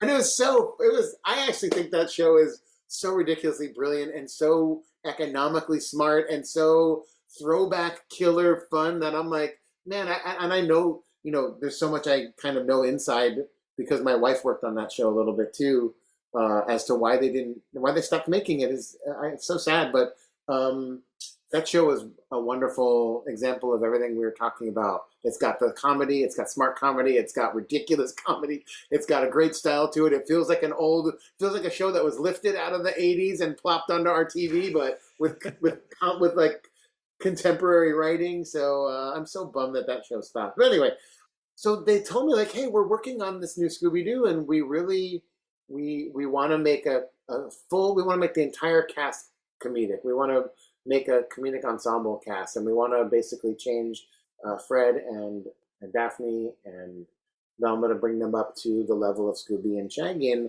what would your interest be? We love what the fact that you worked on Phineas, and we love what that show brought. And what would you think about that? And I was like, oh my God, that is freaking awesome. What a great challenge. What a fun thing to do, to take these characters that everyone has known for forever and actually do something different with them. And personally, like I've always said, no knock on any of the series. John and I will talk about how I didn't know much about Fred from any of the other series. And liking traps isn't a character trait. That's a thing that you like. Like I want to know about character. I want to understand who these characters are from that aspect. And to have a chance to go and do that was just so cool. So when they talked to me about the job and were ready to offer me, I called back Brickleberry people because I'm like, hey guys, I don't want to leave here. I really love working with Roger and Waco, the creators. But if there's not going to be any room for me to kind of be in this more extended piece, then I have to take this job. And they were like, we don't have it in our budget. So I had to go and take the Scooby thing. And I'm so glad I did. Oh my gosh, I had so much fun on Be Cool Scooby-Doo. I can just start rolling into everything about Be Cool if you want me to, because now I can talk about all the opening stuff, or you can take control back of the room if you want. I don't really have any kind of plan as far as talking about the Be Cool stuff, other than just sort of letting it roll. Well then, cool. I'm going to just run for a minute. Is that cool? I will say before you start. Yeah. I remember talking to John, whatever it was, like 4 years ago, and he told me that he never loved the name, and he said that you guys inherited the name. And I'm embarrassed to say that it was very recently that I realized, because the original concept was so rooted in that underground comics, 60s, Robert Crumb, Furry Freak Brothers thing, that's where Be Cool came from. Yeah, so I didn't get it at very first either, because you're right. It was definitely a throwback. The biggest inspiration they all talked about was the Fabulous Freak Brothers and the underground comic scene from San Francisco, I guess, during that whole time period. And you're supposed to be thinking of black light posters when you're reading the title. Well, no, like, and we pushed hard against Sam Register, who was still running Warner Brothers at the time of the animation. We pushed hard against the title because we're like, last thing you want a show to fail more than anything, put the word cool and referring to itself, and you're gonna fail, right? But he actually explained it to us once, where I was like, all right, I kind of get it now. He's like, oh man, be cool, Scooby, be cool. And I'm like, oh, I get it. You're trying to be all that time period of jargon and everything. But like we said, the show has nothing to do with that time period other than a design aspect that you're pulling from it, or an inspirational design time era. Why in the heck would you do that? And I don't know if John explained it to you. The idea was supposed to be pretend in that time period you didn't go to the guys at Hanna-Barbera, but you contacted Crumb, or you contacted those guys and said, we want to do this show called Scooby-Doo. What would you design? That's where Richard Lee started, from what I remember, from what I recall. And then he took it to a level of being kind of wacky. Warner, like, remember this? Like, think how funny this is. What did I say I loved more than anything growing up? The Warner Brothers cartoons, Bugs Bunny, and all of these drawings I saw of Be Cool Scooby-Doo when they first came in had these characters that are not too far away from where they are finally, but they were these rubber hosey kind of really fluid characters. And that's the kind of comedy they were aiming towards. And I'm like, I don't do that. That's not the kind of comedy I do. I like to work on comedy that's coming from character, that's coming from the writing, that's coming from the smartness there. And yes, we can put in slapstick, but that's not the show I'm going to make. And to do so, I'm like, I'm going to have to move away from this. You know, Cheryl had touched in your podcast about where Richard was pulling on some of those backgrounds and some of those designs, and the look of them. Everything had this kind of flow to it. And right away I was like, we have to save those. We can't, that's not, the show can't be that way all the time. For our comedy to work, we have to be grounded in some kind of reality. But when we get into song sequences, when we get into wherever we're going to go in chases, I'm fine. That's when we can bend the perspective of the background and whatnot. And we never really did that very much, but that was the biggest stamp I came in and pulled right away. I was like, this is not the show. It's not going to feel like it's grounded in reality if just a regular shot of a dock has like the rippling roller coastering look of a feel of the environment, it's not going to work for what I was trying to do. And that was kind of the first step I had to take and pull Richard away from that. And he worked and believed what John and I were trying to do and tried to help us get there so hardcore. He was so supportive in the beginning. I will say there is a part of me that is very glad that that's not the show that got made. But I'm also a very strong proponent of how elastic these characters are. And I really want to see a subversive late 60s, early 70s underground comics version of these characters. Hey, I think it would totally work. I don't know what the like the even a writing short style or of that something is. would just Yeah, be I mean, wild. there's this amazing animator. Talk about animators that I looked up to when I was back on Cats Don't Dance. Dan Haskett. If you ever get a chance to look up his drawings, if you haven't, oh my God, this person is incredible. And he did some drawings of, so think about me coming into this show. My original love is old Warner Brothers Looney Tunes. Dan Haskett drawings on the wall of these characters that Richard had overseen the design of in these really fun, energetic poses. And I'm like, that's not the show I want to make, but oh my God, they're so incredible. They were so beautifully handled. It just wasn't what I saw in my brain for what I was going to make. And so I agree with you. I would love to see a version like that too. It's just not what John and I were going to create with the writing. And it would not have worked with that style. And the same way it would not have worked with the original classic designs. We had to break them in a certain way. And like I said, we can talk about how I'm not 100% happy with where they went, but we had to break them to get to what we were trying to do a little bit. So how do you approach, I'm really interested to find out, like you were talking about working on the new Peanuts stuff and saying that you were really looking at the characters so that you can draw them and interpret them. I wondered if you applied that same sort of logic to looking at kind of the original models compared to what you were working with, or if you were just dealing sort of with what you kind of had in the moment. How much of the design language did you sort of break down and think about to kind of reimagine these characters in the show?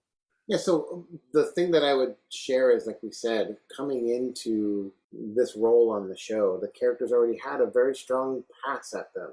And so I was trying to be very, very protective of this designs that someone had already created, that the head of Warner Brothers had said, I want to make this show. And so I was kind of trying to find ways that I know what I wanted to do with the acting of these characters.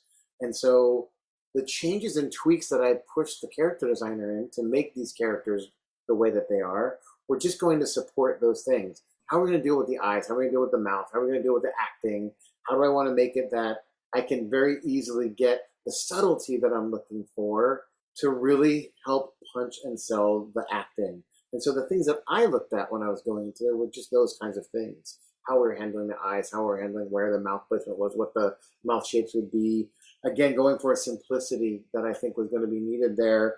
And the idea is we wanted to get into these poses and let the characters kind of have their acting be more simple and more subtle in their expressions than in their broadness. And so therefore, the design changes that started getting made were leaning in that direction, right? That's why if you look at Family Guy versus a Disney feature film, there's a simplicity that's going on in the Family Guy style that's going to support the acting and the comedy that's going on there. And it works really well for that comedy. And you can't take a Disney show and put it into that world. Although they did it in one episode and it's hilarious, but it was even written and changed to be that way, where there's this funny dream sequence that's all fully animated and it's really hilarious. But you wouldn't want to watch that show if it was completely done in that style the whole way. It wouldn't work.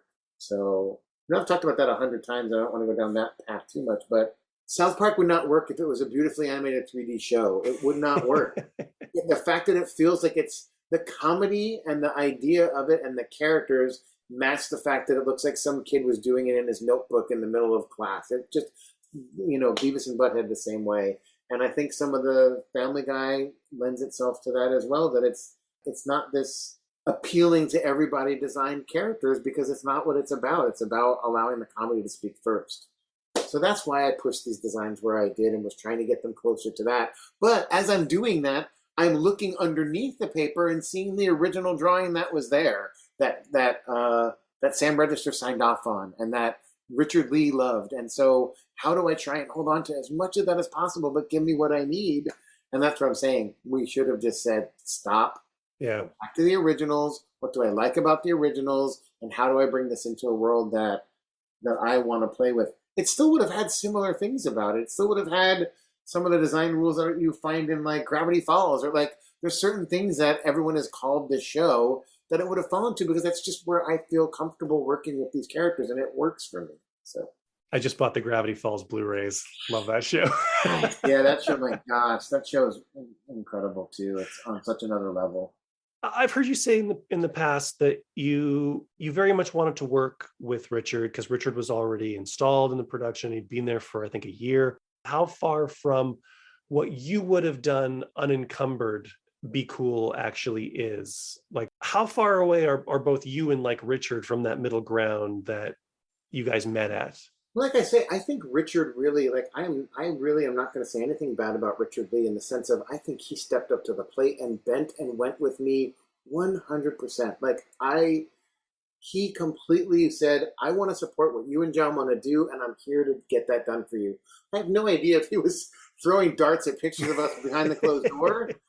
That's the sad thing, is I don't know if I really got the truth from Richard all the time, but he, on paper, like showed us what we were looking for and met me. And I think he really, especially in the background sense and art-wise, color-wise, I think he liked what he was doing in that sense.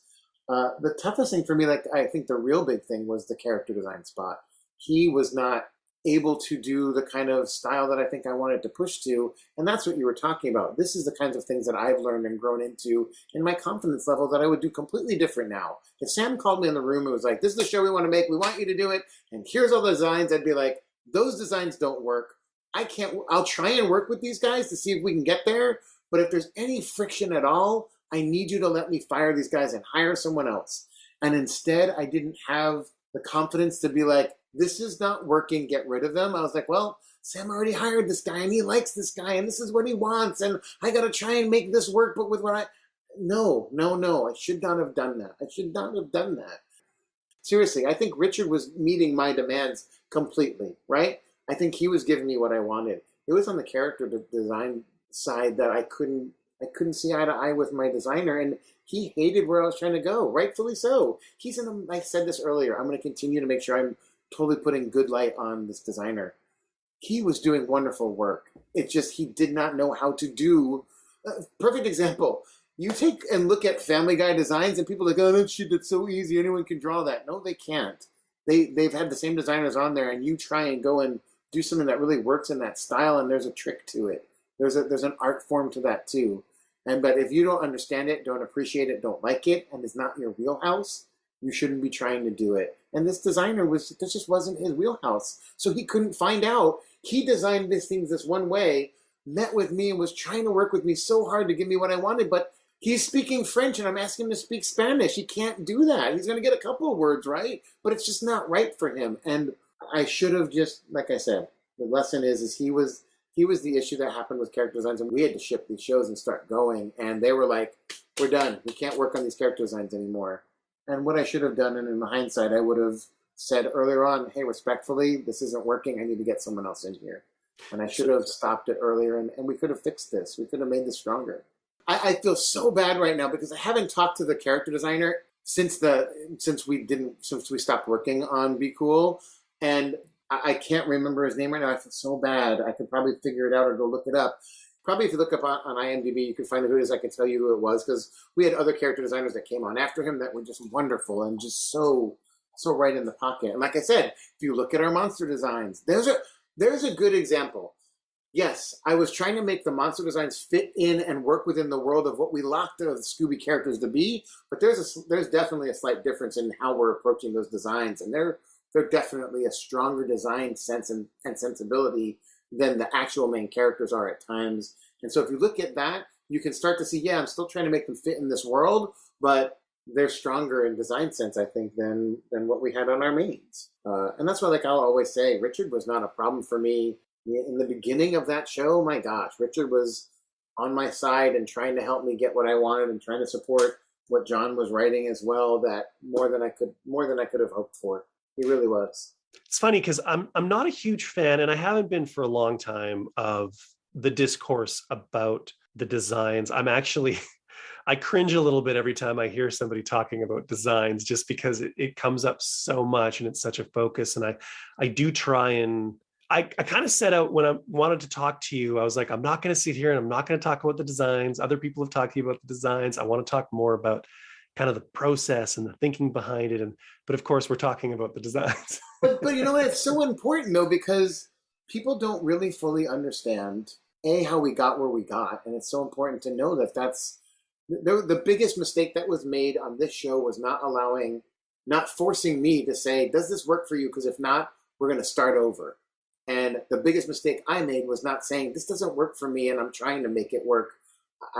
We're losing. We're going to lose. And clearly we did, right? We got to a spot where a lot of people looked at it and didn't like it. I still feel, and most of my staff most of my crew, we all got to a comfortable point where we didn't see the negatives of those designs. And that's why and I think you've probably said, and other people said, like, just give the show a try. Like, by the second or third episode, you will not be hating the designs. You'll get used to them. In fact, you might even find things you like about them, and get over it. Get watching, stop judging something because someone else told you to judge them that way too. Like, I think that's another thing that happens out there. People respond off of what everyone else is saying too, and it's like, what an easy, cheap shot to say, oh, it looks like Family Guy. Again, Sam said that to me at one point when we were first working on it, and I went back to my office. I was so freaking mad that I blew up a picture of Velma, put it on the wall, and I blew up a picture of Meg from Family Guy, and then the Family Guy designs of Scooby, and put all three at the exact same size on my wall, and I'm like, they are not anywhere near the same thing. What are you talking about? Oh, because they have big eyes.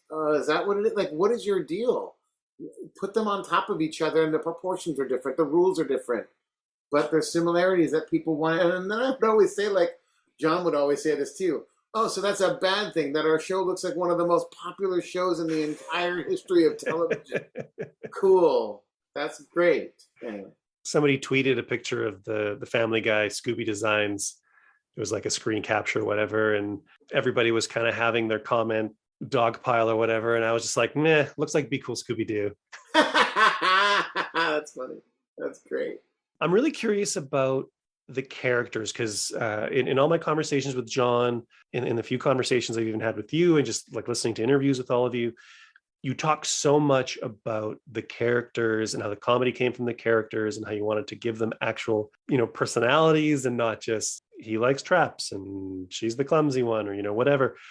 Sitting down to create these characters, I guess to preface that question also, one of the things that I noticed very, very early on about Be Cool is that as much as people kind of shit on it, for lack of a better word, and how it's like, oh, this isn't Scooby-Doo, classic Scooby-Doo, I don't like it.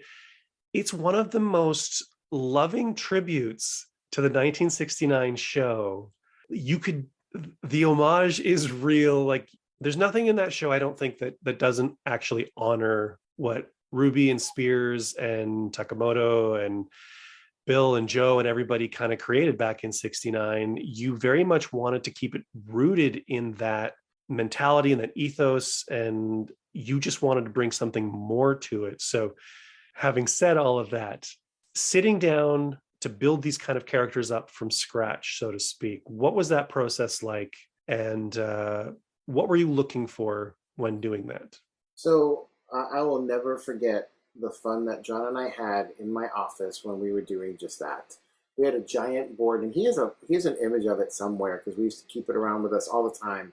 We put up the designs of the characters in like this 5 split up spot where we had Fred up top, we had Daphne and Velma down on the sides on left and right at 3 and 9 o'clock, and then down at the 6 o'clock of the clock we had Shaggy and Scooby. And that's how we were looking at this board. And we're like, all right, let's start to talk about who's the leader here. Well, Fred to us is the leader of this pack. And we started saying, well, who are leaders and people in the comedic world that we love? Who would be someone that would be really wonderful that's going to get in a comedic mathematical pull from these other characters that we're seeing here? Because that's what this is all about. And I don't know if John has talked about the math of how he likes to plan these things. I'm sure he has, because he's so good at it. But as we were talking about that, we also just started to talk about who do we want in our writer's room? Like, who could we pull into this room to write with us if we could grab anyone from history? You may have talked about this too, and that was Mel Brooks, that was Monty Python, and that was thinking of like the Marx Brothers, like Groucho Marx, like the smart comedy that those guys had as well. And so we just sat there and started to think from that point of view right away. And we came up and talked about like, who did John and I love more than anyone? Gene Wilder and Young Frankenstein. Like that touched both of us in such a way that we're like, well, how can we not? He's an amazing leader who is being pulled by chaos all around him. He's all about staying in control. What a great place to put a leader, someone that's struggling with control and going to be with this bunch of nutballs that he has to try and keep on top of.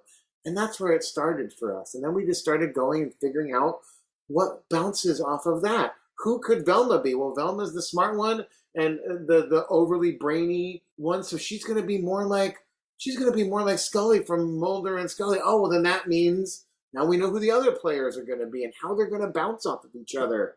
And it was like this beautiful mind, like strings going, like it was just this whole thing where everything started to fall into place as we started to figure out one character and made them the lead and figured out, well, what's going to pull them out of this spot that they're in and make them funny? What's going to give them the most contrast to who they are? You then found those pieces in the other two. And then when you flipped that one up to the top of the clock and looked at them as a lead, well, who are their traits now? Yes, those supported Fred, but now what is their trait about? How do we pull that from the other characters to make them come back and pull this character in two different ways? And it was just so much fun throwing out different ideas of different characters and different places that we want to take them to. I don't know if John ever talked to you about how we had this whole thing with Velma where she was going to be in like this secret society that we were never going to like really fully explain. And the jokes that we were thinking about for these characters that we never even got to get to the depth of, the depths that we added to these characters were so deep and so fun and so smart and so just open for so much exploration that it's just so sad we never even got to get halfway there to what we were doing, right? And then you'd look back at, again, what we felt these characters had.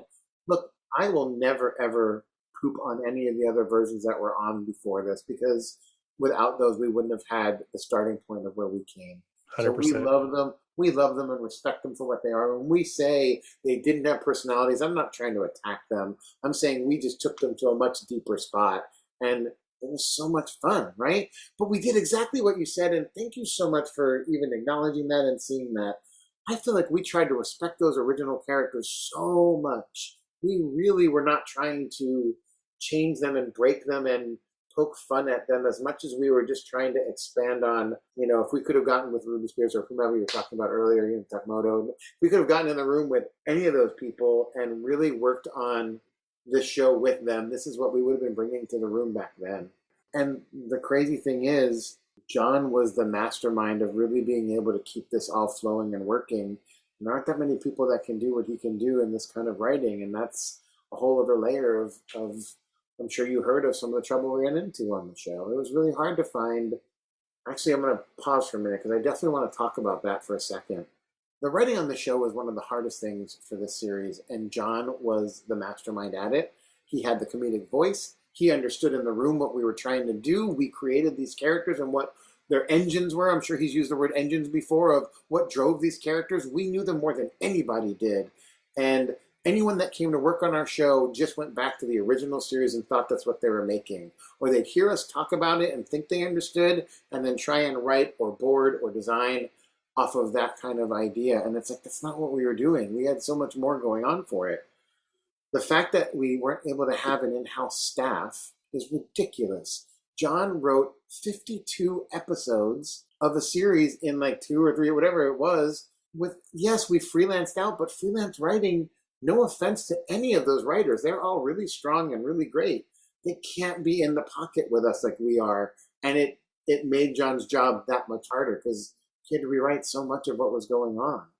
So I love the fact that you say that it kind of started with Fred, because John is on record as saying for a long time, Daphne was kind of the favorite to write for because the Daphne du jours and the fact that you got to really like play and be really creative.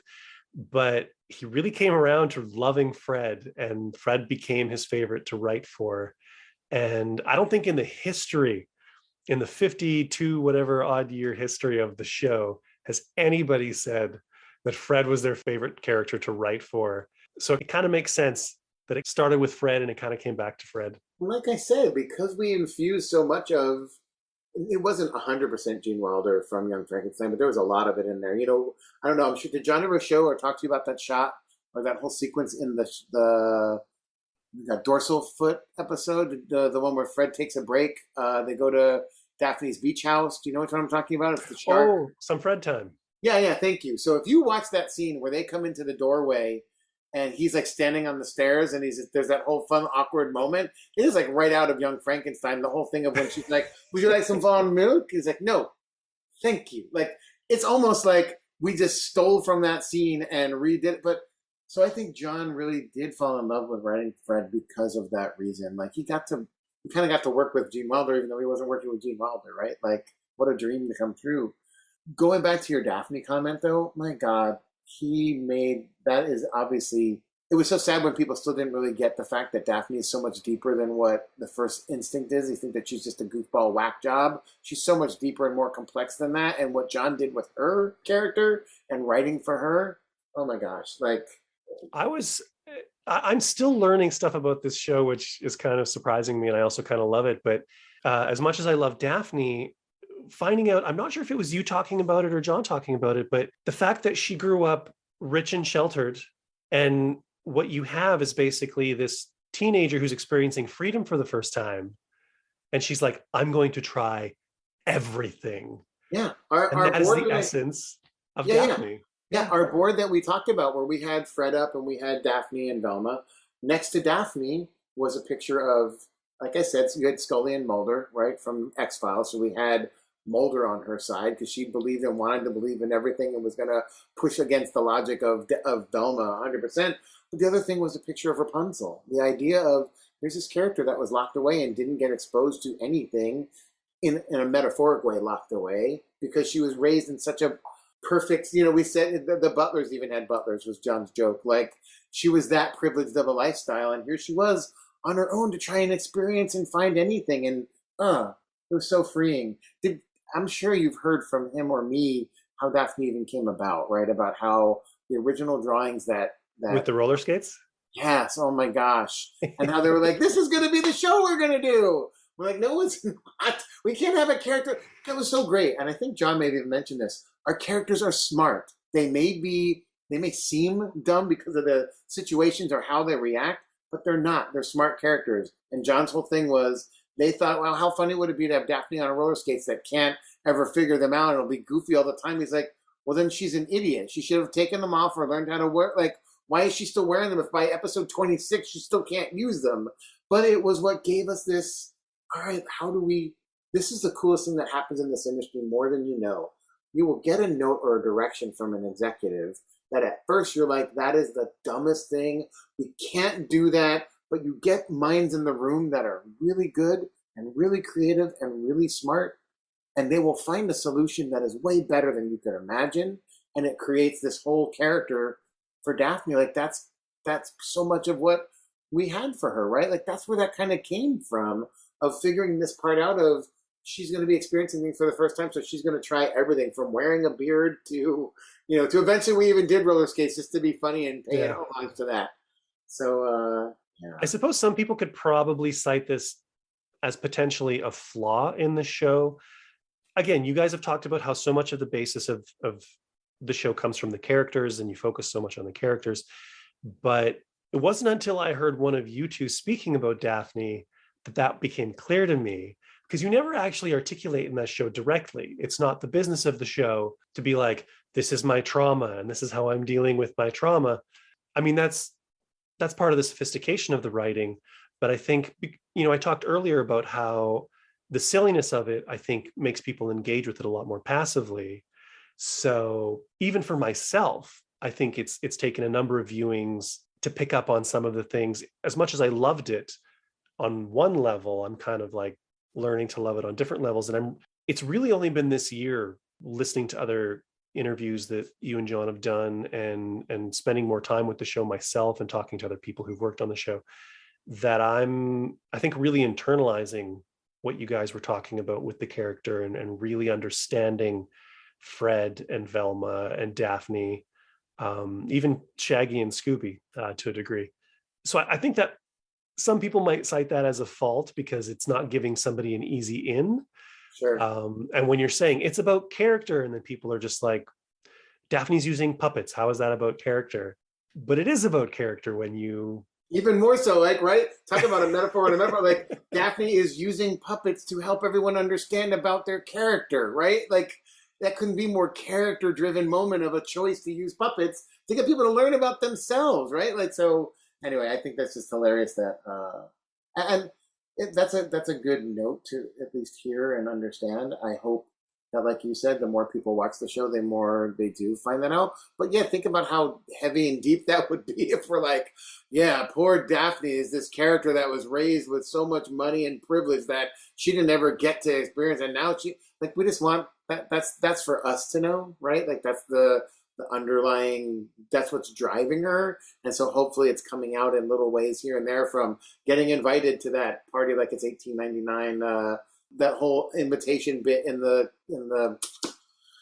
carriage in the beginning is giving little hints about her upbringing, right? Or even that beach house, like we talked about in some Fred time. Like, you're getting spots and clues into this part about the character that it would be lame if she was just some character that was just doing these weird things for no reason. It wouldn't seem true. It would just seem like a force. And so maybe that's what you're saying too, is that maybe on the first look, at first glance, people are thinking that's what it is, and that's why she's so wacky. But the more you start to understand that, no, that's the whole beard episode. Like, that's really speaking to the whole thing of, think about it. She's doing that because, wait a minute, I'm trying, like I said, I'm going to try everything that most people wouldn't, because I don't want to just believe what I've been told. So why can't I have a beard, Fred? Why don't you have a beard, right? Like, anyway.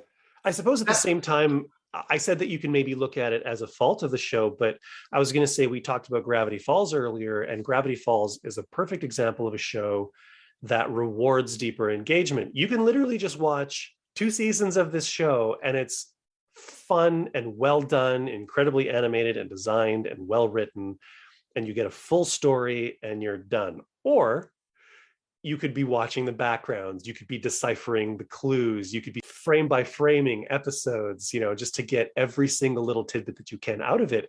And, if you're watching Be Cool and all you want is something a little more passive, something a little more comedic, then you can get that out of it. But if you are paying attention, I mean, the episode where Daphne pretends to be Fred, or the episode, which one was I thinking of now? I can't remember which one it was, but there are clues. There are things that the characters are saying or doing that do work between the jokes and are themselves jokes, but they're jokes that give you clues as to where the characters are coming from. So maybe the show's asking you to engage more, and maybe you guys screwed up. maybe that's the hope, is that, maybe that's what will eventually catch on, is that people will continue to go back. I'm hoping that, like you said, what we tried to deliver was stuff that you're going to have to watch more than once to really understand what's going on there, and that it will be a joy. Look, I've watched some of these same sequences so many times. Think about how many times I've watched the sequence. I've seen it in script multiple times, then in boards, then in animatics, then in records, then in first animation, third animation, fifth editing. I've seen these things 2,000 times more than anyone else has, and I will still watch a clip like I did the other day, and I'm like, oh my God, this is so funny, this is so entertaining. And it's on so many levels. I'm seeing the levels that, like you're talking about, you're really seeing these characters come through in a way it's not just a funny joke there. There's more to it. And I'm hoping, like you said, people will get that the more they watch it. That's the hope. And if you're a person who likes doing the deep dives, if you like listening to podcast interviews or, doing that extra work and doing that extra digging, you do discover the little things. So I also really appreciate the sort of the asexual nature of the group. It's something I've often cited about the 1969 show. It's one of the reasons why I think it's so timeless, is that there's really no gender roles. They're just 4 friends and their dog. There's nobody in a relationship. It's not like watching, the Jetsons or the Flintstones, where you have the housewives and the husbands and all of the social things that surround that. And, Fred and Daphne, they have their crushes, and I don't want to say there's a sexuality to the show because that sounds lurid, but it's not that they're asexual characters. They just not amongst themselves. It's not about who's crushing on who in the group. They're all just friends. And that allows you to just have them do things and not complicate it with relationship dynamics, which also sort of sends it into that friends territory. Well, that's, believe it or not, Ross and Rachelness of everything. that worked into the design past when I was dealing with these as well. There was some more voluptuous-y type drawings going on for Daphne in the beginning, and Velma being more towards where she was throughout other iterations. And I was purposely trying to push those things out of these characters. I didn't want it to be about that. And so that's good to know that in another way it was being felt. And that's not to say that I don't appreciate that kind of storytelling. Like I realized that Mystery Incorporated, it's about relationships. It's about relationships with parents. It's about relationships with each other. It's about relationships with themselves. That's kind of the core of that show. That's not the core of this show. I think the only crush we mentioned the entire time is probably Scooby with that other dog from Poodle Justice, right? Well, there's Fred in that farm episode. Oh, yeah. That's right. And I think Daphne gets a crush at some point, or maybe Velma does. I think there's one more. I'm not sure, but like you said, though, that wasn't the drive of the show or of the characters for us. We wanted these characters to be a group of friends that are dealing with being fun friends that will cut each other when they need to, the way real friends will do, and have fun with each other when they need to, and they're teenagers. Yeah, that's something that a lot of people forget about these characters. Yeah, Fred though sometimes looks like, I think we even make a joke where Fred, like, someone calls out Fred for looking a lot older than he is, but I don't remember if that ever made it into a final or not. Now that I say that, but one of the things that I love about the show, John's not here, so I can say this.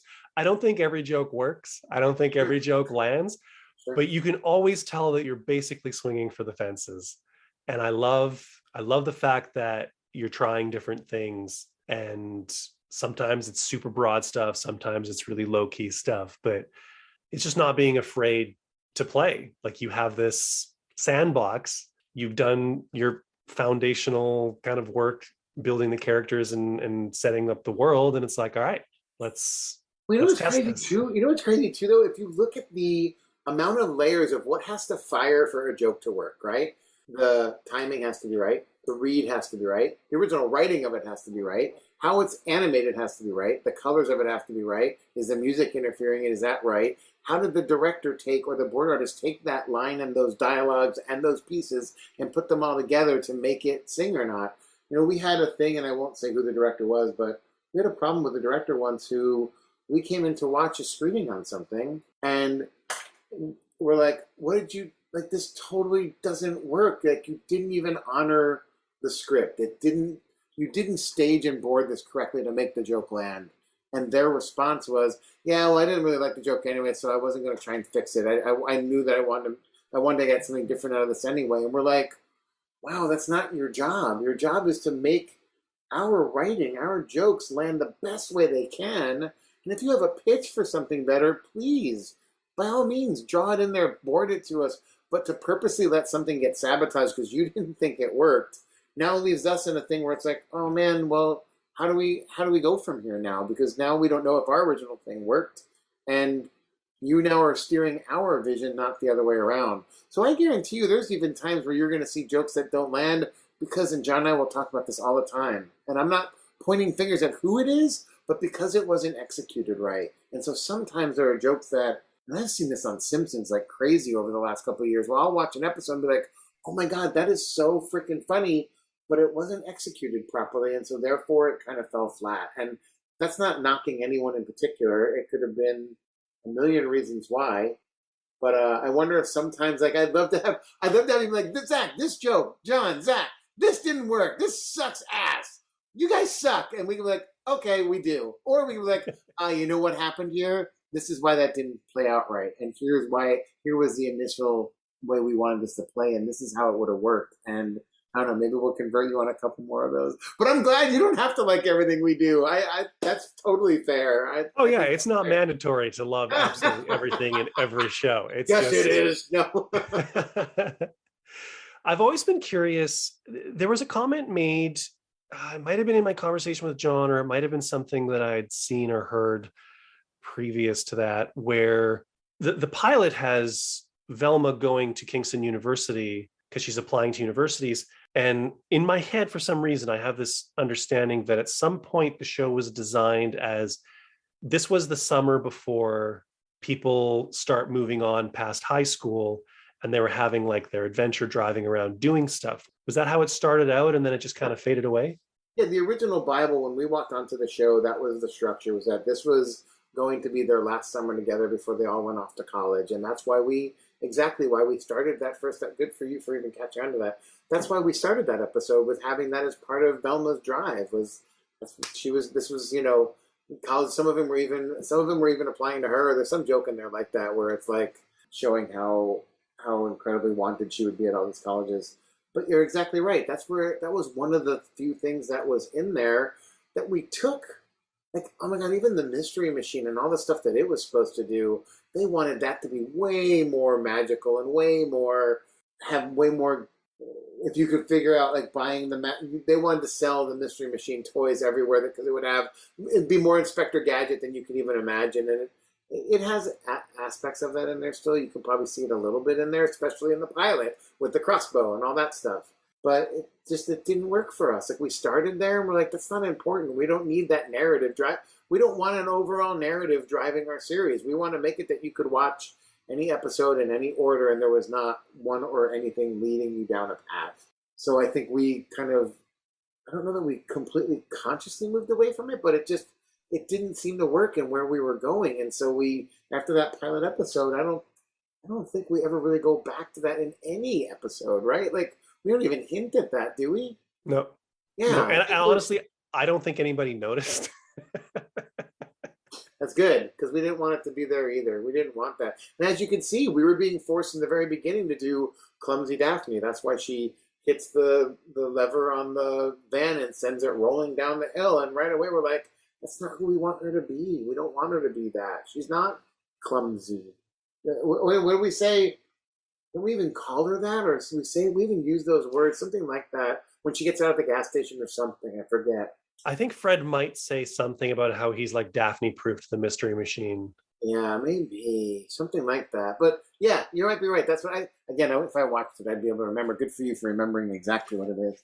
But if we didn't have that scene, would we have Gray doing the "I have a new accent now"?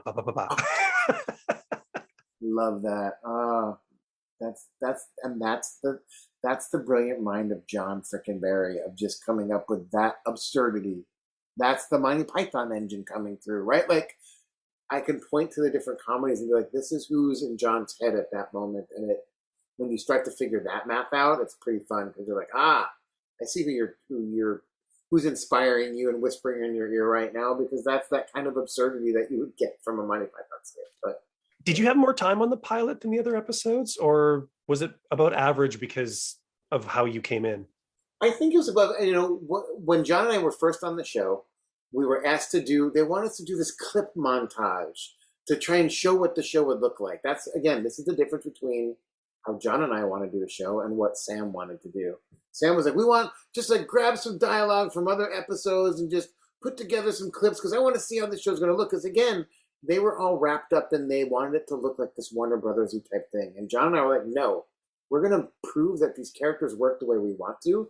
And we wrote the whole little sequence of the van pulling up outside and them getting all out, and the Daphne Mind thing of her explaining what Kingston University and how it's all laid out, all the way up through the crossbow shooting off and hitting the doll.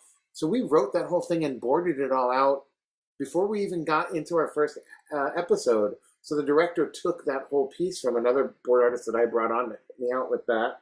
So that's the only help we had to answer your question on that first episode, but it was the same amount of time as every other episode. Once you get into production, you have deadlines and they just start stacking up and you just got to keep going. The fact that you get into a rhythm where you're shipping a show every week and you have all other shows multiply, like in multiple stages of development going on at the same time, it's crazy to think that we're juggling as much as we are at sometimes. I don't know, it's amazing. I really wondered about that, because when I was revisiting it, I was just noticing, I mean, you commented that some of that was probably Sean's sensibilities because the staging felt a little bit more kind of cinematic, and even some of the environments, like the details of the things that are in the background, it just seemed like if there was like a feature version of Be Yeah. Cool Scooby-Doo, that pilot was kind of like a blueprint for that. And a lot of pilots, because you have all that development time ahead of time, I thought, maybe they had a little extra time or whatever. So it's kind of cool to find out that that's just Sean's sensibilities and you guys working at full steam. And Because we didn't have a way for me to like board out and show exactly what I wanted for the first episode, all I had was that little sequence I discussed with you. That was more like, if you watch that sequence that I'm talking about, from when the van first pulls up outside and they get out to go sneak in and all the heads come around the little thing, like a very Scooby-Doo kind of moment, to them walking through and her throwing the flashlight and it getting shot out of the air by the crossbow. That part of the show feels very much like what I wanted the series to look like, because that was something I was very heavily involved in. But you're right, the rest of that episode has a lot more dynamics in it, except for when you get to the really heavy comedy pieces, when they bring in the little board and they're explaining what everyone's going to do. But like you said, what Sean did in the library scene for Velma, oh my gosh, that was incredible. When she has that whole kind of Sherlock Holmes type looking for where the numbers are and finding the book and Velma's Mind's Eye, yeah. yeah, that kind of stuff that we really wanted to do. And there's another thing that we lost pretty quickly. Like, it was going to be, we were going to see that kind of stuff happening constantly. Yes, we always got a little moment maybe of Velma's Mind's Eye, but the kind of stuff that was going on in that library was intense. It's also kind of great that whenever you guys get meta, it never feels like you're making fun of the show. It's always, hey, here's this kind of fun in the zeitgeist, in our cultural DNA Scooby-Doo thing, and we're going to riff on it. You're doing like a little bit of Scooby-Doo jazz. And yeah, I mean, the best version of that completely is when Velma's going up the stairs carrying everyone on her back. I'm sure you got to talk about that. It's like one of my favorite things. And again, Jeff Mendicow knocked it out of the park. That was his episode. I think he did it exactly the way it should have been done, and it fucking sings. It's so funny, and it's exactly what you're talking about. We're definitely pointing at, if you know Scooby-Doo, you know what we're doing there, but we're not calling it stupid. We're just making it we're elevating it to another level of just like having fun with it, right? Like the fact that every time we had Scooby and Shaggy running away from the villains from the haircut scenes, which I'm sure John told you about that too. Yeah. Anytime they got encountered and wanted to trick a monster, but whenever they were getting chased, we always drew like, why are they always coming after us? Like, can't you go after those guys? Like, why does it always happen? Yet that happened in every Scooby episode, it seemed like. So we were definitely having fun with rules of the show that had been established that weren't even obvious rules to people, possibly, that we would definitely play and have fun with. Even a show like How to Train Your Coward, which is literally deconstructing the whole Scooby-Doo trope, and you're not insulting it, you're not like denigrating it, you're acknowledging it and having fun with it, and coming from two guys who had an awareness of Scooby-Doo, but neither you or John were huge Scooby-Doo fans. It was just something in the world, and you had nothing against it. It was just not a huge part of your lives. I think that's also part of the strength of you coming to the show, where you have that language or that vocabulary, but you're not like steeped in it, so you're a little more adventurous and willing exactly. to push. But I'm glad you're acknowledging that, because I think that's really what we really pride. John definitely did a little deeper dive, like I said, than I did. But I just wanted to go with that show. That show definitely hit me hard as a kid, as it did everyone my age. And so, what do I remember about that? What is the fun things I remembered? Let's just play in that pocket. If I dive in too deep, I'm going to be so micro on it that I'm not going to even know where to be broad and be stepped back, and where to be more exaggerated of what we're thinking about. And that's what allowed that to be so strong there, I think. You said something really amazing, or that resonates really strongly for me earlier. I'm not sure if you did it while we were recording or if you did it before we were talking on mic. And seeing as how we're pretty much coming up on time here, we can close out on this. You said that you wanted to make a show that wasn't sort of slavishly following the previous iterations. You wanted to make a show that felt like the show you remembered. And I remember it was an interview with, I think, Grant Morrison, who's a comic book writer. I'm not sure if you're aware of him. And he was talking about how you always remember those comic book stories or TV shows from when you were young and reading them, and they were the most amazing, most adventurous, cosmic, crazy things. They blew your minds, and you go back and you revisit them, and you're kind of like, oh, I never should have done that. Yeah. He's like, it's always better how you remember it. And a lot of what he approaches with his work, he tries to conjure up that feeling of what he remembers of those stories. So every time I hear somebody approach something like that, it sparks something in me, because you're going to get something a little purer and truer and more adventurous and interesting. So I kind of love that that's how you guys came at Be Cool. Oh, thanks. I think it was the best decision we made, and I'm so glad we did it. And some of it came out of necessity, meaning like we had to start moving and going, and what do we have time to focus on and what can we do? But there was definitely a conscious decision to do that. Like I want to honor the love I have for this show. And you're exactly what you said. I'm afraid to go look back at that film or that movie, because maybe it won't be what I remembered, and maybe it'll not make me as happy to do what I'm doing. And yeah, I'm just really glad that we approached it that way too, because it allowed us to really focus on what we loved about the series and just trying to make that show, right? What a cool thing to do. What a cool opportunity to get to make the exact way you remembered Star Wars or whatever, because it might not be exactly what it is if you go really looking at it, right? Yeah. Well, so we're going to bring it to a close there. I still have a ton of questions. And for anybody who is like, man, 2 hours of listening to Zac talk is not enough for me, we are going to come together. We're going to do a commentary, and we can probably continue some conversation at that time as well if Zac is feeling game. Zac, I want to thank you so much for this time. This is it's a huge chunk of time. So generous with that, and so great talking to you about your career in animation, your approach to Be Cool Scooby-Doo. It's still one of my favorite iterations, and I can talk endlessly about this and dig into the minutia of it. So having you here to pick your brain is a real treat, and I hope you don't get tired of it, because I look forward to doing it again. No, of course, Mike. Thank you so much for even having me on and listening to me drone on things. And to anyone that's listening to this podcast, that must mean that you have either a love for Mike or for the show itself. And so thank you for that support, because it means a lot to John and I. The more people are finding out about the show and falling in love with it, and more importantly, because people like you are supporting it and getting the word out to let everyone know how much love there can be for this show, and seeing what we were trying to do means a lot to me. So Mike, thank you so much for having me on. I really, really appreciate it. And yes, of course I'll come back on. I want to come back on with John so we can really have a bunch of fun and have even a more shine some more light behind the scenes, if you will. That'd be really fun. You guys can argue about what story is true and not true. Exactly. That didn't happen that way. But I'm sure the truth will be in the middle somewhere. That's for sure. That's right. Which is the whole mission statement of the podcast. So way to bring it home. Great. Thanks, Mike. All right. Take care.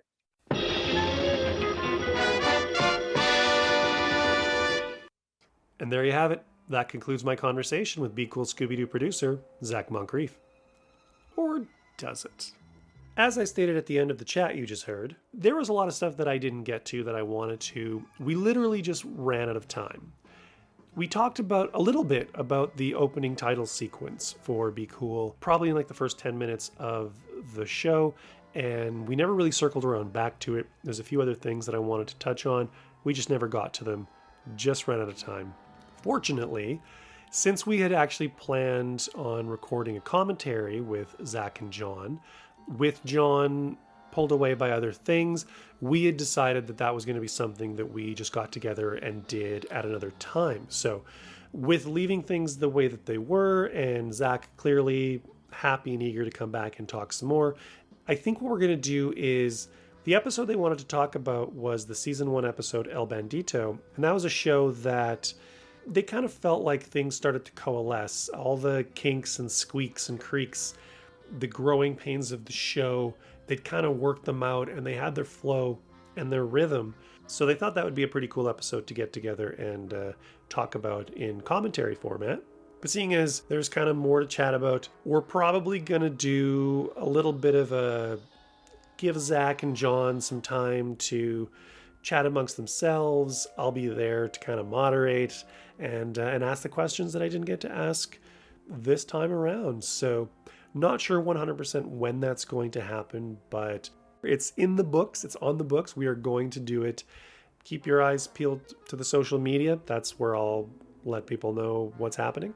And one other little bonus that I kind of wanted to share, seeing as how we didn't get to talk about the main titles, eagle-eyed listeners or eagle-eared listeners may remember that I had mentioned that Zac sent me a message very early on in the show's life to talk to me about the image that I used for my show tile, and he talked a little bit about the creation of the opening titles, said titles. I found the messages that he sent me. They were direct messages on Twitter, and I just thought I'd kind of share them quickly just to kind of get the bare bones of it in there until we can kind of get together and talk about it sort of at length. So I'm just going to read them verbatim. So here goes. This was on August 27th, 2016. Love your pick for your Twitter account. I had so much fun working with my talented soup director Jeff Mednikow on that opening title sequence. He and I spent a weekend fighting to make that crazy fast sequence. He followed my direction and helped me make a wonderful opening title sequence. Hard to do when you only have 20 seconds. Wish we could have put the music I had been working on for it too. Bet it would have been loved by all. By the way, I guess this fall they will release the remainder of Season 1 and start to air Season 2. There are some awesome eps still to air from Season 1 like El Bandito and People vs. Fred Jones. Fred gets put on trial as monster behind the mask. Brilliant and funny. Then Season 2 kicks in. The first few I've seen through color are just amazing. Show looks better and is funnier in Season 2. So, please wait for it. So as you can see, Zac has some very good feelings about El Bandito and just a little primer for the opening title sequence. Thinking back on it now, I'm wondering if it was actually Jeff Monaco who mentions that the opening titles have like a skipped beat in them. I thought it was Zac, but I could be wrong. I could be wrong on that one. That said, I don't have much else to add. So glad that you made it to the end, and I hope you enjoyed my conversation with Zac as much as I enjoyed putting it together. Feel free to let me know what you think of the conversation on the social media. You can find me on Twitter at Scooby-Doocast. You can find me on Instagram as a podcast named Scooby-Doo. Also, there's the podcast named Scooby-Doo Facebook page. There is the scoobydoocast.wordpress.com show blog. And if you're checking this out on YouTube, feel free to leave a comment in the comment section or ditto on Facebook. If you like the episode or the show and the content that I'm producing, please like, share, follow, and subscribe on whatever social media platforms you're using. All of them, if you're using all of them and you're feeling keen to do so. Also, if wherever you're getting the show gives you an opportunity to rate or review the show, it always helps with the algorithms, always helps get the show into the eyes and ears of people who may be interested in the content but don't know that it's out there. So really appreciate if you could do that. Also, sharing the show on your social media, Twitter retweets, Facebook shares, stuff like that. Word of mouth just spreads the show around. So thanks so much for supporting and checking out the show. Be sure to check back in a month for another great conversation with another fascinating contributor to the Scooby-Doo legacy. I hope everybody is healthy, staying safe, staying well, and we'll see you next time on a podcast named Scooby-Doo.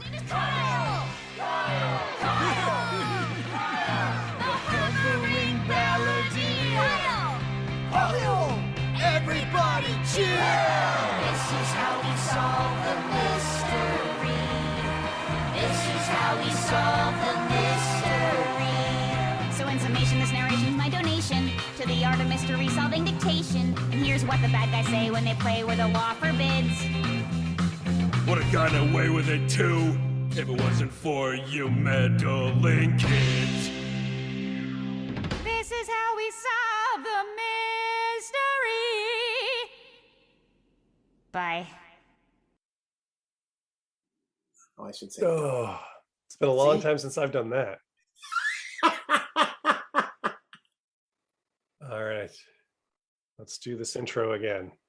Hello to you. I have a weird accent now. Blah, blah, blah.